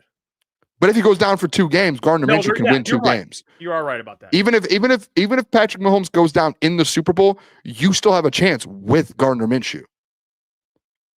If Jared Goff goes down in the Super Bowl first quarter, you're not winning the game with Hendon Hooker. You're done. Imagine. Oh, I hate you. You wouldn't want to see. I hate you so much, man. I would sell. I mean, it's my team won a Super Bowl, so I'd celebrate. But in the back of my head, I'd be like, "Wow, Hendon Hooker." I would get a jersey if that happened. I'd get a jersey. Yeah, that if Hendon. Yeah, you wouldn't want to see me on. And here, like Ben Blue, Minshew lost a few for the Raiders last season. Unfortunately, contending teams, a backup. There is a difference between the Chiefs roster and the Raiders roster. If you give Minshew 1 game with the Chiefs roster, he's probably going to win. I'm sure they'll still be favored as well. Let me see. Sorry, I'm messaging. Raj is going to join us. So I was messaging. Oh, let's go, man. ETN Hendon Hooker would get a statue if that happened. Dan Campbell would. There would be no statue. That's no messed statue. up, man. Yeah, no, that's messed up. Just give me a call. I hope, dude. I think people like. I'm rooting for Hendon Hooker as much as you think I'm not. I really am rooting for Hendon because if Hendon's good, that's good for all of us. That's good for the Detroit Lions. But let me see. There's no hope, man. Jason says, "Relax, y'all. Teddy got suspended from coaching high school football this year. We will be fine." Teddy's done. Yeah, that's funny. Ben Blue says Minshew lost a lot for the Raiders last season. Unfortunately, Did you? But the Raiders. But Jeff, I pulled that comment up 3 minutes ago and said the exact same. We already. Yeah, I mean that's fair. Sorry, I was busy. Fair enough. I literally said the same thing you said. I said the Chiefs and the Raiders roster are 2 different things. Okay, let me lock in. That's on me. Let's bring out our guest here, man. Shout out. That was unbelievable from you. Shout out. It says 57% say keep the mullet. That's pretty good. Almost 60-40. They'll take it. All right. I mean, you're like shit. No, it's staying. We'll see as the season gets closer. Preseason, it will stay. You weren't expecting them to want you to keep the mullet. No, I thought people were going to say, let it go. Now I was getting ready. I can tell. I'll just trim it down. Let's get Raj's opinion on the mullet, man. Yeah, he cleans up well. Mr. Raj does great work. You can follow him on X at Rajcast Baseball. He is a very good friend of ours. Shout out to Chris too. We were gonna have Chris on too. We're having one on at a time, but we're gonna have Chris on very soon too. Chris knows ball. We worked with him prior. Good dude. Let's bring in Raj though to talk some baseball. Raj, how we doing? Chris Brown, baby. Dude, keep the mullet because keep it. I know. Here's the thing. Like I was gonna do like a. My brother and I were talking about doing like the Latino mullet thing, and I actually cut my hair. I don't have the long hair right now, but I cut it short and keep it on the sash. I would do the mustache, like the porn stash, but my wife would kick my ass. So I can't do it. But not to mention too, like the goatee, like this is like just if I shave my full face, I look like a fat child, and I don't want that. So I don't want that. But the Latin mullet, trust me, AJ Burner, I would love to do a mullet, but if I also have to have a day job to a certain extent. But I don't think my boss would care anyway, so it doesn't matter anyway. Hey, I think you should rock it, Raj. I'm just gonna throw that out there. Yeah, it's special, Raj. Raj, I hope you're doing well, man. Obviously, the All-Star break kind of wrapped up here, and me and Boone talked about it before the All-Star break happened. Tigers had a little bit of a rough stretch there. Could kind of tell they might need some bullpen help coming to the deadline here, but what'd you think of that kind of stretch of games, tough play against Seattle, heading into the All-Star kind of break, and then now coming out of it? How you feeling now? I'm sure you've talked about it ad nauseum, but what do you think of that stretch and maybe your confidence level with the Tigers, where you're at right now? I think the bullpen is a concern because over the last month they have an ERA over 5 right now, and I think it's just when Will Vest is the only guy that's giving you K per 9, a strong K per 9, or the strikeout that you need, you have some concerns. And I was looking at, I did kind of an article on Tiger Mind report about the 3 things, the kind of mid-season checklist. And if you think about it, the outfield too, like they have to really get healthy. I mean, right now Kerry Carpenter is still injured, and they need Burling and Meadows to pick it up a little bit. And so if those bats don't pick it up, that's a concern. And Brent Herter, as somebody mentioned in there, he's been struggling a little bit. The bullpen to me is the biggest thing they have to address. Starter wise, I think Gibson Long's coming back. You don't know what they're going to get with. I don't think we're going to see the Alex Cobb in a Tigers uniform. I just think he's just too beat up. But there are some things to be concerned with a little bit. Seattle's a good ball club, though. I mean, the people are just playoff team. Yeah, playoff team. The people who lose their mind about Seattle sucking, like, you don't know baseball. Then I'm sorry, you don't, because Cal Raleigh on that home run he had on Friday night against Tyler Holden was a slider 6 inches off the plate, and he was just like just booped it out of there. And he's a very, very good hitter, and same thing with Julio Rodriguez. Like, Seattle's got some players to him, and there was a little bit of concern for me. Hey, Raj, I do want to ask you, just kind of going into the second half of the season here following the All-Star break. I just want to get your specific players on this roster who you feel like need to step up in the biggest spots and moments for this team to kind of make the run and continue doing what they did in the first half of the season and then potentially push for a World Series. Who are some of the biggest and main players that kind of fall in that category for you? It's Crazy Clown mentioned in the chat, I think Matt Burling comes to mind. He is getting back in the groove a little bit, and he is a guy that, with as far as like spring, he's still technically doing his spring training right now because he's coming back from injury. I think he has to be a little better in order for the Tigers to kind of continue to get to the consistency and stay on top of the best record in baseball. Trey Sweeney, too. You want to see some more from Trey Sweeney. They kept him around. They were trying to work with his swing a little bit. Javi Baez has done such a great job playing everywhere else, but you need Sweeney to be better defensively, throw the balls consistently better, and hit for a higher average. And another guy, too, I would think that we've talked about him a little bit, is Parker Meadows. And Parker Meadows right now is struggling. He's also trying to get back into swinging things a little bit, too. But defensively, he looks a little lost out there, which is not his MO. And as far as the pitching goes, you want to see Reese Olson come back in the swing of things a little bit. Hopefully, he gets into a regular groove a little bit. But it's on the offensive side of the ball to me. I think that those guys need to really see. Colt Keefe's been doing better as of late. But if they can get a little bit of contributions from everybody else, from those 3 I just mentioned, I think you'll make them a better overall team. Sorry, I saw Ben Blue and they were saying Trey Sweeney needs to start thinking less about Sidney Sweeney and more about baseball. There's nothing wrong with saying about Sidney Sweeney in any way, shape, or form, ladies and gentlemen, with that. But either way, but those are the guys I think that need to really step up. Hey, Raj, you're one of the brightest guys, not only with the Tigers, but when it comes to the minor leagues. And the Tigers have some prospects rising right now. Can you kind of give your opinion on some of the guys that are coming up? Because Caleb joined our show and started hyping up different players. And about a week later, all these guys are flying up. Can you give your thoughts on just the progression there and maybe the future of the Tigers and who they have kind of stashed and on their way up? So hopefully Caleb was talking about the big 3 being Mersenio, Clark, and McGonigal, which are the McGonigal. He loves McGonigal. Absolutely loves him. Yeah. McGonigal he got the named number 1 prospect by Baseball Prospectus, and it was a very good honor to see that too, because that Baseball Prospectus is kind of snobby. Not kind of snobby. They are snobby when it comes to that stuff. It's one of those things where there's so many different elements with Mersenio that you want to like. You can hit for average, you can hit for power, and he's a guy that really, if he hit a triple in the Futures game, it was just like a bullet off the wall. Max Clark is off to a really good start in Erie. we're going out there tomorrow to go see them 3. So those are guys I mentioned. Another guy by the name of Frandier Montia, who's down in Lakeland, who's done a really good job this year, and he's kind of a year or two away from, or really kind of 2 years away from AA or anything like that. He's still young, but he's a young, an exciting player too. Man, Doughboy Steve does not like anything. Man, I'm like, I gotta. Yeah, no, he's yeah. He wakes up pissed, Rod. Wakes up. Yeah, good Lord, man. I'm sorry, man.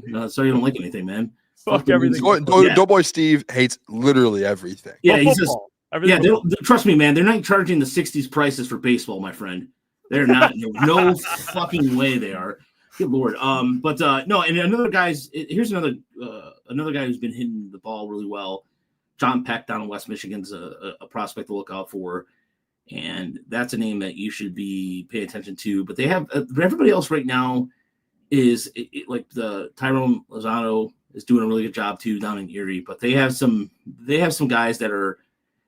They're going to have to make some trades soon and of course, Hyu Lee, who's struggling a little bit, but Hyu Lee's he's still a dude. Hey, Raj, I'm going to ask a player-specific question here. Jack Flaherty into the second half of the season. Obviously, I don't think people feel like he had the strongest of performances throughout the first half. Really just with the expectations from what he has been. How do you see him bouncing back here in the second half of the season? Do you feel like he can and kind of get back to where he was when he was kind of in that run with the Dodgers and with the Tigers last year? I think the one thing that Scott Harris has mentioned about Flaherty is that they even noticed from afar when he was with the Dodgers, the things that got away from him that made him so good here. And I think that's what's happening now. When he throws his knuckle curve for strikes, for swings and misses, and it's successful, it makes him a better pitcher. And I think I've noticed in the last couple outings, even when he gets off to a rough start, he bulldogs his way through it. And I think that being said, I think it's really, if his back is healthy, and he is a guy that can go out there and deliver quality starts. And I'm not really worried about him too much because we saw him implode once or twice, but he had a chance to implode in his last start and he battled back. So I really think the Tigers, as long as they're keeping an eye on his mechanics and tweaking things, I think Flaherty is a guy that he's so good with coaching and being coached up a little bit. I mean, he is still ERA, 4.65. But at the same time, it just seemed like one or two starts that have been kind of bad, but he still has 124 strikeouts. I mean, he has a K per 9. He's got 124 strikeouts over 100 innings of work. So his K per 9 is 11.1. Hey, that's pretty damn good. I mean, it's only second to Skubal by 0.3. So I think that, Boomer, I think that the one thing about him is if he can just get over those rough starts at the beginning of the games, I think he'll be fine. Yeah, Raj, now that we're kind of getting now we're post All-Star break, is there a player that you have your eyes on to either start to kind of make more noise or someone that you think more people should be talking about, just the importance of the second half of the season here for the Tigers? As far as like a trade target goes? You can do trade target that's not on the roster or someone on the roster currently, either one you want to do. Yeah, right now, the trade deadline is such a weird because there's so many teams in contention. Like, for example, a month ago, you thought I was thinking about maybe doing a trade piece with Toronto, but Toronto is now top team in the AL East. Right. But I think that it's just a matter of like there's David Menard, Pittsburgh, who's having a really good year. Pittsburgh's always just going to wait, like they're like the sluts on Friday night. They're just going to lay it down because they don't care. They don't give a shit. I feel bad for that fan base because it's just. You're a Pirates fan, and you know full well that you're just going to trade everybody, and then you're back to sucking again too. So I'm as Ben Blue's been saying, keep the core together. I think that's what the Tigers want to do. I think what the Tigers want to do at the trade deadline is give away a prospect and still keep that farm system going because Scott Harris loves player procurement, loves development, and I think what they're going to do is they have a lot of depth right now, and I think they're going to go into that and trade for a swing and miss reliever. I also think they need an outfielder. There's a Luis Garcia down in Texas who's going to be, I believe, a free agent.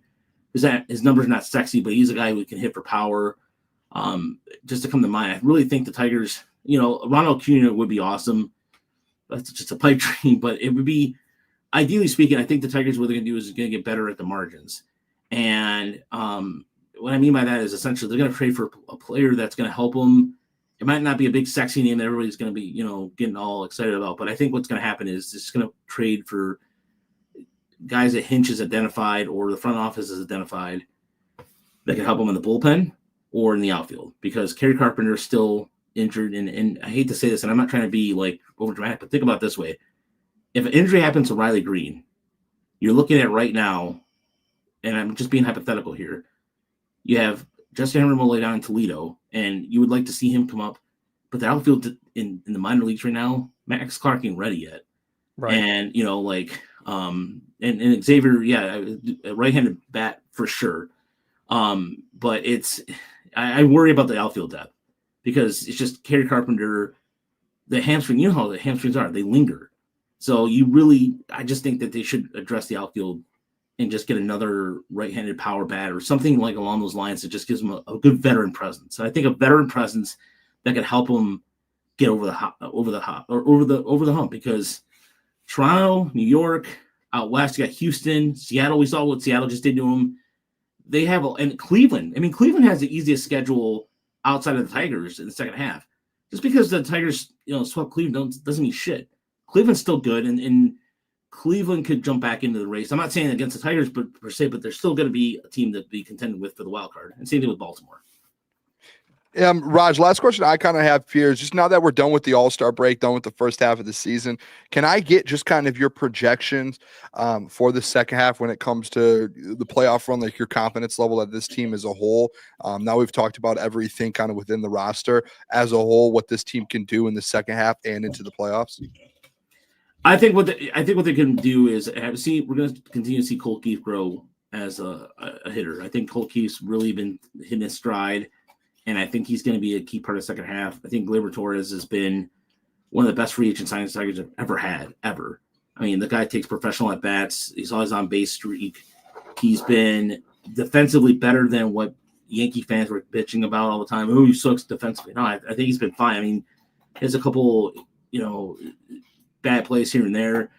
But in order for them, I think that if Zach McKinstry, I think, is the real deal. I think McKinstry is going to be a guy that continues to grow. And I haven't really mentioned him at all, but his position versatility, his ability to get on base, and he's been hitting the ball more in the air. He's been hitting line drives.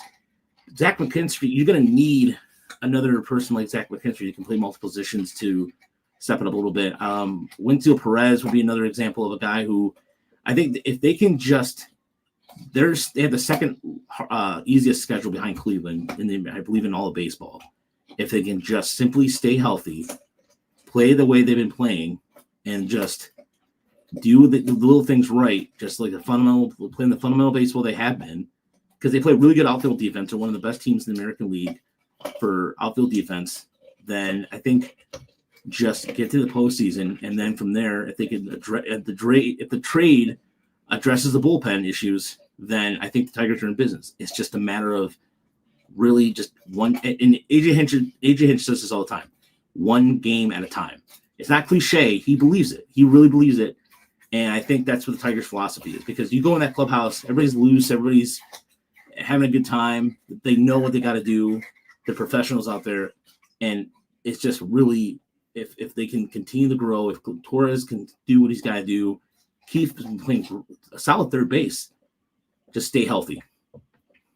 Yeah, agreed there, Raj. Raj, we appreciate the hell out of you. Keep up the great work, my friend. You guys can check out Raj at Tigers ML Report and at MCM Baseball Pod. You can give him a follow at Rajcast Baseball.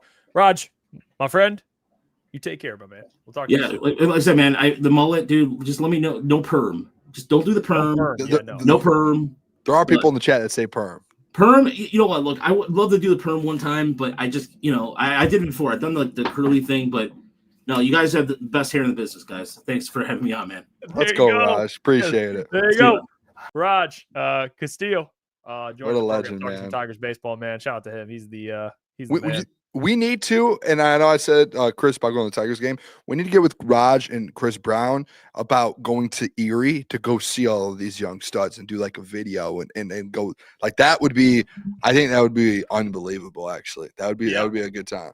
I've never been to Erie. I've been to Toledo a couple times, and it was unbelievable. But Erie, I've never been to. I've never been to either. So I don't know how far of a drive that is from us. Yeah, I would love to. Get your mailbag questions ready. We'll get to mailbag, but what a show today, Boone. I mean, we got Tate Ratledge signing, and then the injuries. It was like the roller coaster of a show. You know, we had Levi out 4 games, and then boom, Tate Ratledge signs. Yeah, it's that time. I'm looking here to see if there is a lot of second round draft picks like Jake Beck or Betch, however you. He actually just signed his deal as well. So there's a lot happening. I don't know how true this is. Okay, never mind. I saw someone tweet out the prices, but it didn't say guaranteed. So how much is guaranteed? So I don't know the price, to be honest. I'm trying to figure that out. Would you be mad if it's fully guaranteed? No, not at all. I won't care. Okay. I don't give a shit. Yeah. And the Levi O stuff, I can't believe that happened today, man. I can't believe I'm shocked that Levi Onwuzurike is out until at least minimum week 5 of the season. Like that is, that's just deja vu, man, of last year. It's like, it's one of the worst feelings of all time, man. Just knowing like last year how all the injuries happened, everything went down, and now all of a sudden it's like boom. I tweeted out on mine that said training camp hasn't even started and we got hit with an injury. Like, here we go again. Like, geez, dude, this is unbelievable. That was like last year was heartbreaking. I don't know if I can do another year of injuries like that. I might quit the sport, honestly. Yeah, I'll become strictly just like NASCAR or something, man. I'm out on football. Yeah, pre-training camp injuries is crazy. Crazy work, man. I'm not gonna lie to you there. All right, we got mailbag flying in here, so we'll get to those. Have a little bit more of extended ones. So, by the way, ATNs, this has all happened because Jeff was going to predict an injury the other day. It's all his fault. It's bad. It's karma. It's karma. That's how it works. ETN mailbag top 3 to 5 funniest people in the chat. I don't know. You know what? It's hard answering these chat questions because there's so many people, and you know the motto I live by, ELE, man. Go ahead. It sounds like you have a name. Go ahead.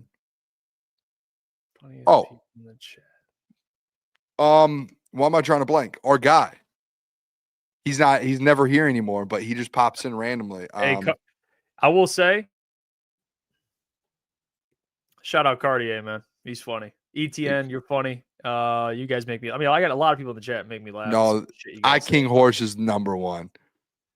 Yeah, King Horse is number 1. Xavier's funny, man. Ben Blue, he makes. I mean, there's a lot. It's funny. I mean, the shit we see in the chat's funny. I mean, I'm trying to like give a serious take, and I'm laughing. Shift's funny too, man. Shift had me laughing the other day. These people talking about Diddy in the chat. I mean, it's just like what are we doing? You know what I mean? Mid-show talking about Diddy. Just it gets stuff is crazy, man. Dante, mailbag. How many minutes have you guys watched Pistons summer league games? I've probably where they played 4 times. I've probably seen maybe 2 of the games, half of it, probably. That's what I would say. And the other half, I think they've played during our show, so it's hard to watch. Yeah, I haven't watched any. You haven't watched any? No. I've watched every single Warriors game. Shout out AT. My guy Alex Tui plays on their team. He's been up and down. Jeff, I told you he struggled the game 1, and the Warriors fans were torching my guy. And then guess what? The next game, or maybe it was game 2 or 3, he went out there like right after I told you. I said, my guy's going through it. And I think I was shot a message. I said something to him, and then I'm not saying I did it, but next game, dude goes off and just is going nuts. And then Warriors fans are just like, "Oh, he's got so much potential. He's gonna be so good." I texted him. I said, "Stack the days, brother. Here we go. I think he plays tonight." So I'm pumped up for him. He looks good. Like once he's playing well, it's just hard. It's an adjustment, man. If you haven't, he plays at 10, so I'll probably go home and watch the Warriors tonight. J Hart says, what training camp dates are you all going to be hitting? I'll be there 21st for the Texans. I got the dates, actually. I just put it in the group today. Yeah, Should I say the dates out? Yeah. out there. Yeah. I'll tell everyone. Yeah. So we don't know who's all going because actually, we only got for most of the days we only got 2 tickets. So I'm guessing me and you, Jeff, will be going if we can get some extras for the fellas. But these are the dates that we have. We got so 4 far. for 2 dates, right, or 1? So 2 days. So July 28th and 29th. Most likely a couple of us will be there. So those are the first days for non-members. So the 28th to 29th, August 3rd, we will be there. August 6th, we'll be there. August 14th and August 21st. So we will be there good amount of the days. I think we're actually there all 6 days that it's like public tickets instead of the members. We are there. And if anyone has member tickets for the fellas, but outside of that, we're there the 6 days. Well, hey, can't wait, man. Here we go. Here we go. It is a grind. Training camp for the boys. Hey, it's a couple days, and we got shows. We're literally there, and then we like drive and go do some shows. It's a fun time. Yeah, Kory says, I'm so over Levi O. How is this dude on the pup list and out 4 games? Well, Kory, you're not I get it. I understand. I understand why the frustration's there. I mean, yeah, I get it, man. It's just, I don't know. Yeah, I want to know what the injury is. I know it's some of the stuff you're not really going to know right away, but I would like to know what the injury is, because if it's back, I'm hitting the panic button. It's not good. So that's my question: is what is the injury? I'm curious. If it's back, yeah, that is a big deal. I'm sure we're not going to find out until media is talking with at least like Dan, and I don't know, who knows when that'll be. It sounded like the doctor wasn't sure when. They haven't put that out yet, so it's kind of a waiting game at this point. Now you're going to depend on a little bit more Tyleek Williams. So we'll see. I'm excited. I'm excited for Tyleek though. But yeah, by the way, J Hart says y'all missed some good ball, fellas. Talking about the Pistons Summer League. Yeah, it's tough, man. Like the schedule we're currently on, it's with everything we're doing, not on the show, and then post show. It's just I just don't have a lot of time to really indulge in any Pistons Summer League games. The only time I get to really watch anything is on the weekends. So I can maybe turn on something on the weekend, but the week's brutal. It really is. And Roy Lopez, by the way, shout out to Roy Lopez. He's going to be there at that defensive tackle spot. They brought him in. So yeah, he's more of a nose guy though, nose tackle, but yeah. Man, I mean, imagine this. Levi down 4 games. We got to throw. Is it number 99? Broderick Martin. No. Oh, no.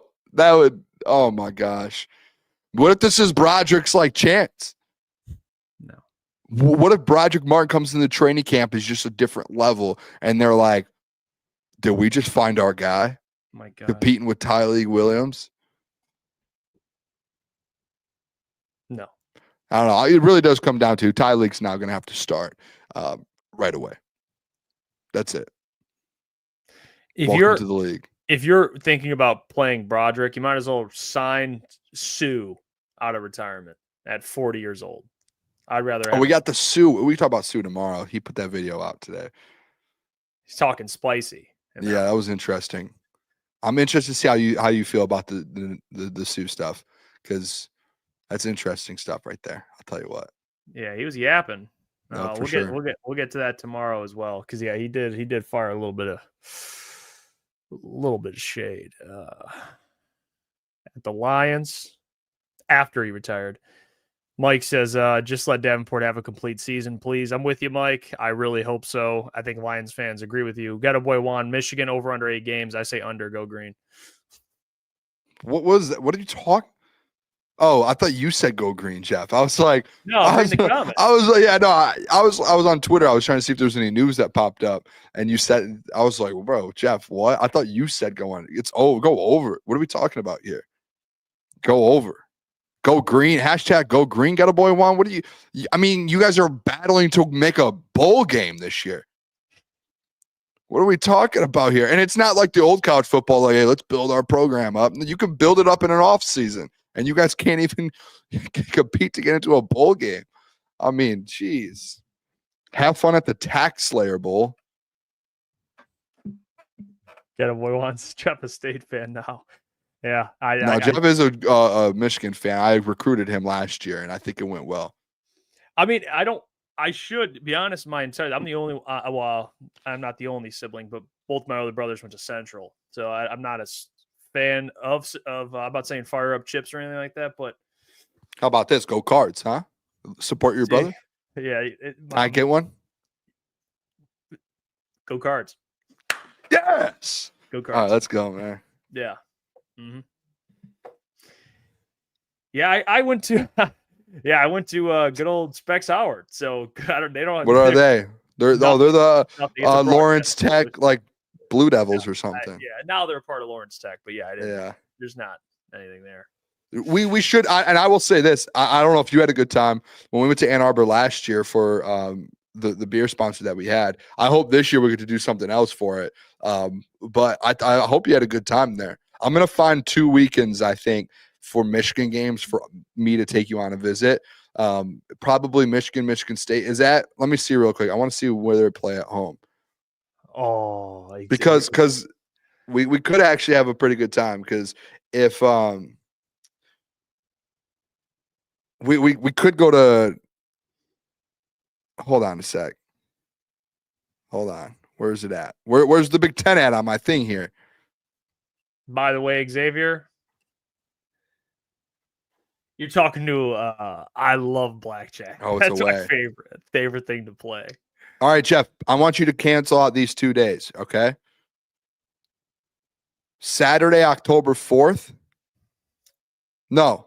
Yes, Saturday, October 4th versus Wisconsin, and Saturday, November 28th versus Ohio State. Okay. Those are the 2 days. Deal? Now answer Xavier's question. What was that? 17. Stand or hit? I'm staying. I agree. It depends as well too, and this is how you know. Hey, ball knower stuff. Yeah. No, you always stay. If it's 16, what does the dealer have? Then you start making moves from there. Yeah, you start thinking. Yeah, that strategy has won me a lot of money and also lost me a lot of money. Man. I went to Vegas earlier this year, and I won a good amount of money staying at 17, and then I fired up blackjack on the mobile device of probably about a month ago. Never do it on the phone. You're out on the phone. I lost standing at 17. So I got it's the rules. I learned how to play blackjack, and this is going to be really funny. I knew how to play blackjack, but there are like all these different rules. I still don't fully know it. There's so many different like intricacies. When I would go to casinos though, like in Detroit or like in Saginaw, we would go to Mount Pleasant, like different things like that. We would go. I would sit at a table, and if I knew like there's people there, because you want to make sure if you break the rule, like the untold rules or the whatever it is, there are people you can mess up other people's hands up, and that's their money as well. So you don't want to do all that. You don't want to make people mad. And this is a trick. You can just ask the dealer. Like the dealer doesn't care. The dealer, like I have won so much money sitting at tables with the dealer being like, no, stay. No, hit. Are you serious?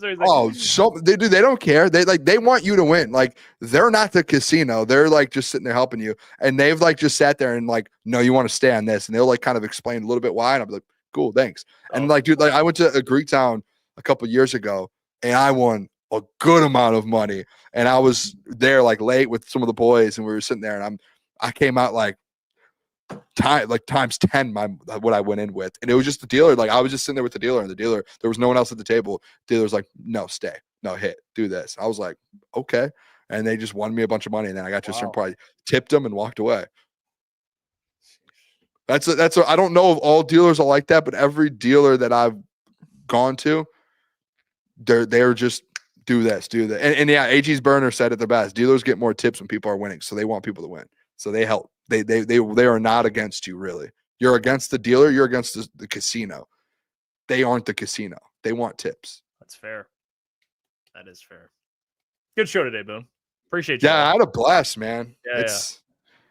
We're right there. We're so close. Oh, tomorrow, by the way. Oh, I didn't even ask to chat this. We're having a Mount Rushmore Friday. Can I ask the people real quick? Mount Rushmore of sandwiches. How do we feel? Oh, that's good. I got some good ones already. Mount Rushmore sandwiches. And the chat, typically last week, chat was involved the week before. If we have 3 people, I think we have a special guest that loves sandwiches that will be joining for it to have a team. So I'm excited for that one. Let's do it. All right. We'll catch you tomorrow, everyone. Have a great rest of your night. Stay blessed. Appreciate the support as always. I love you guys. Peace.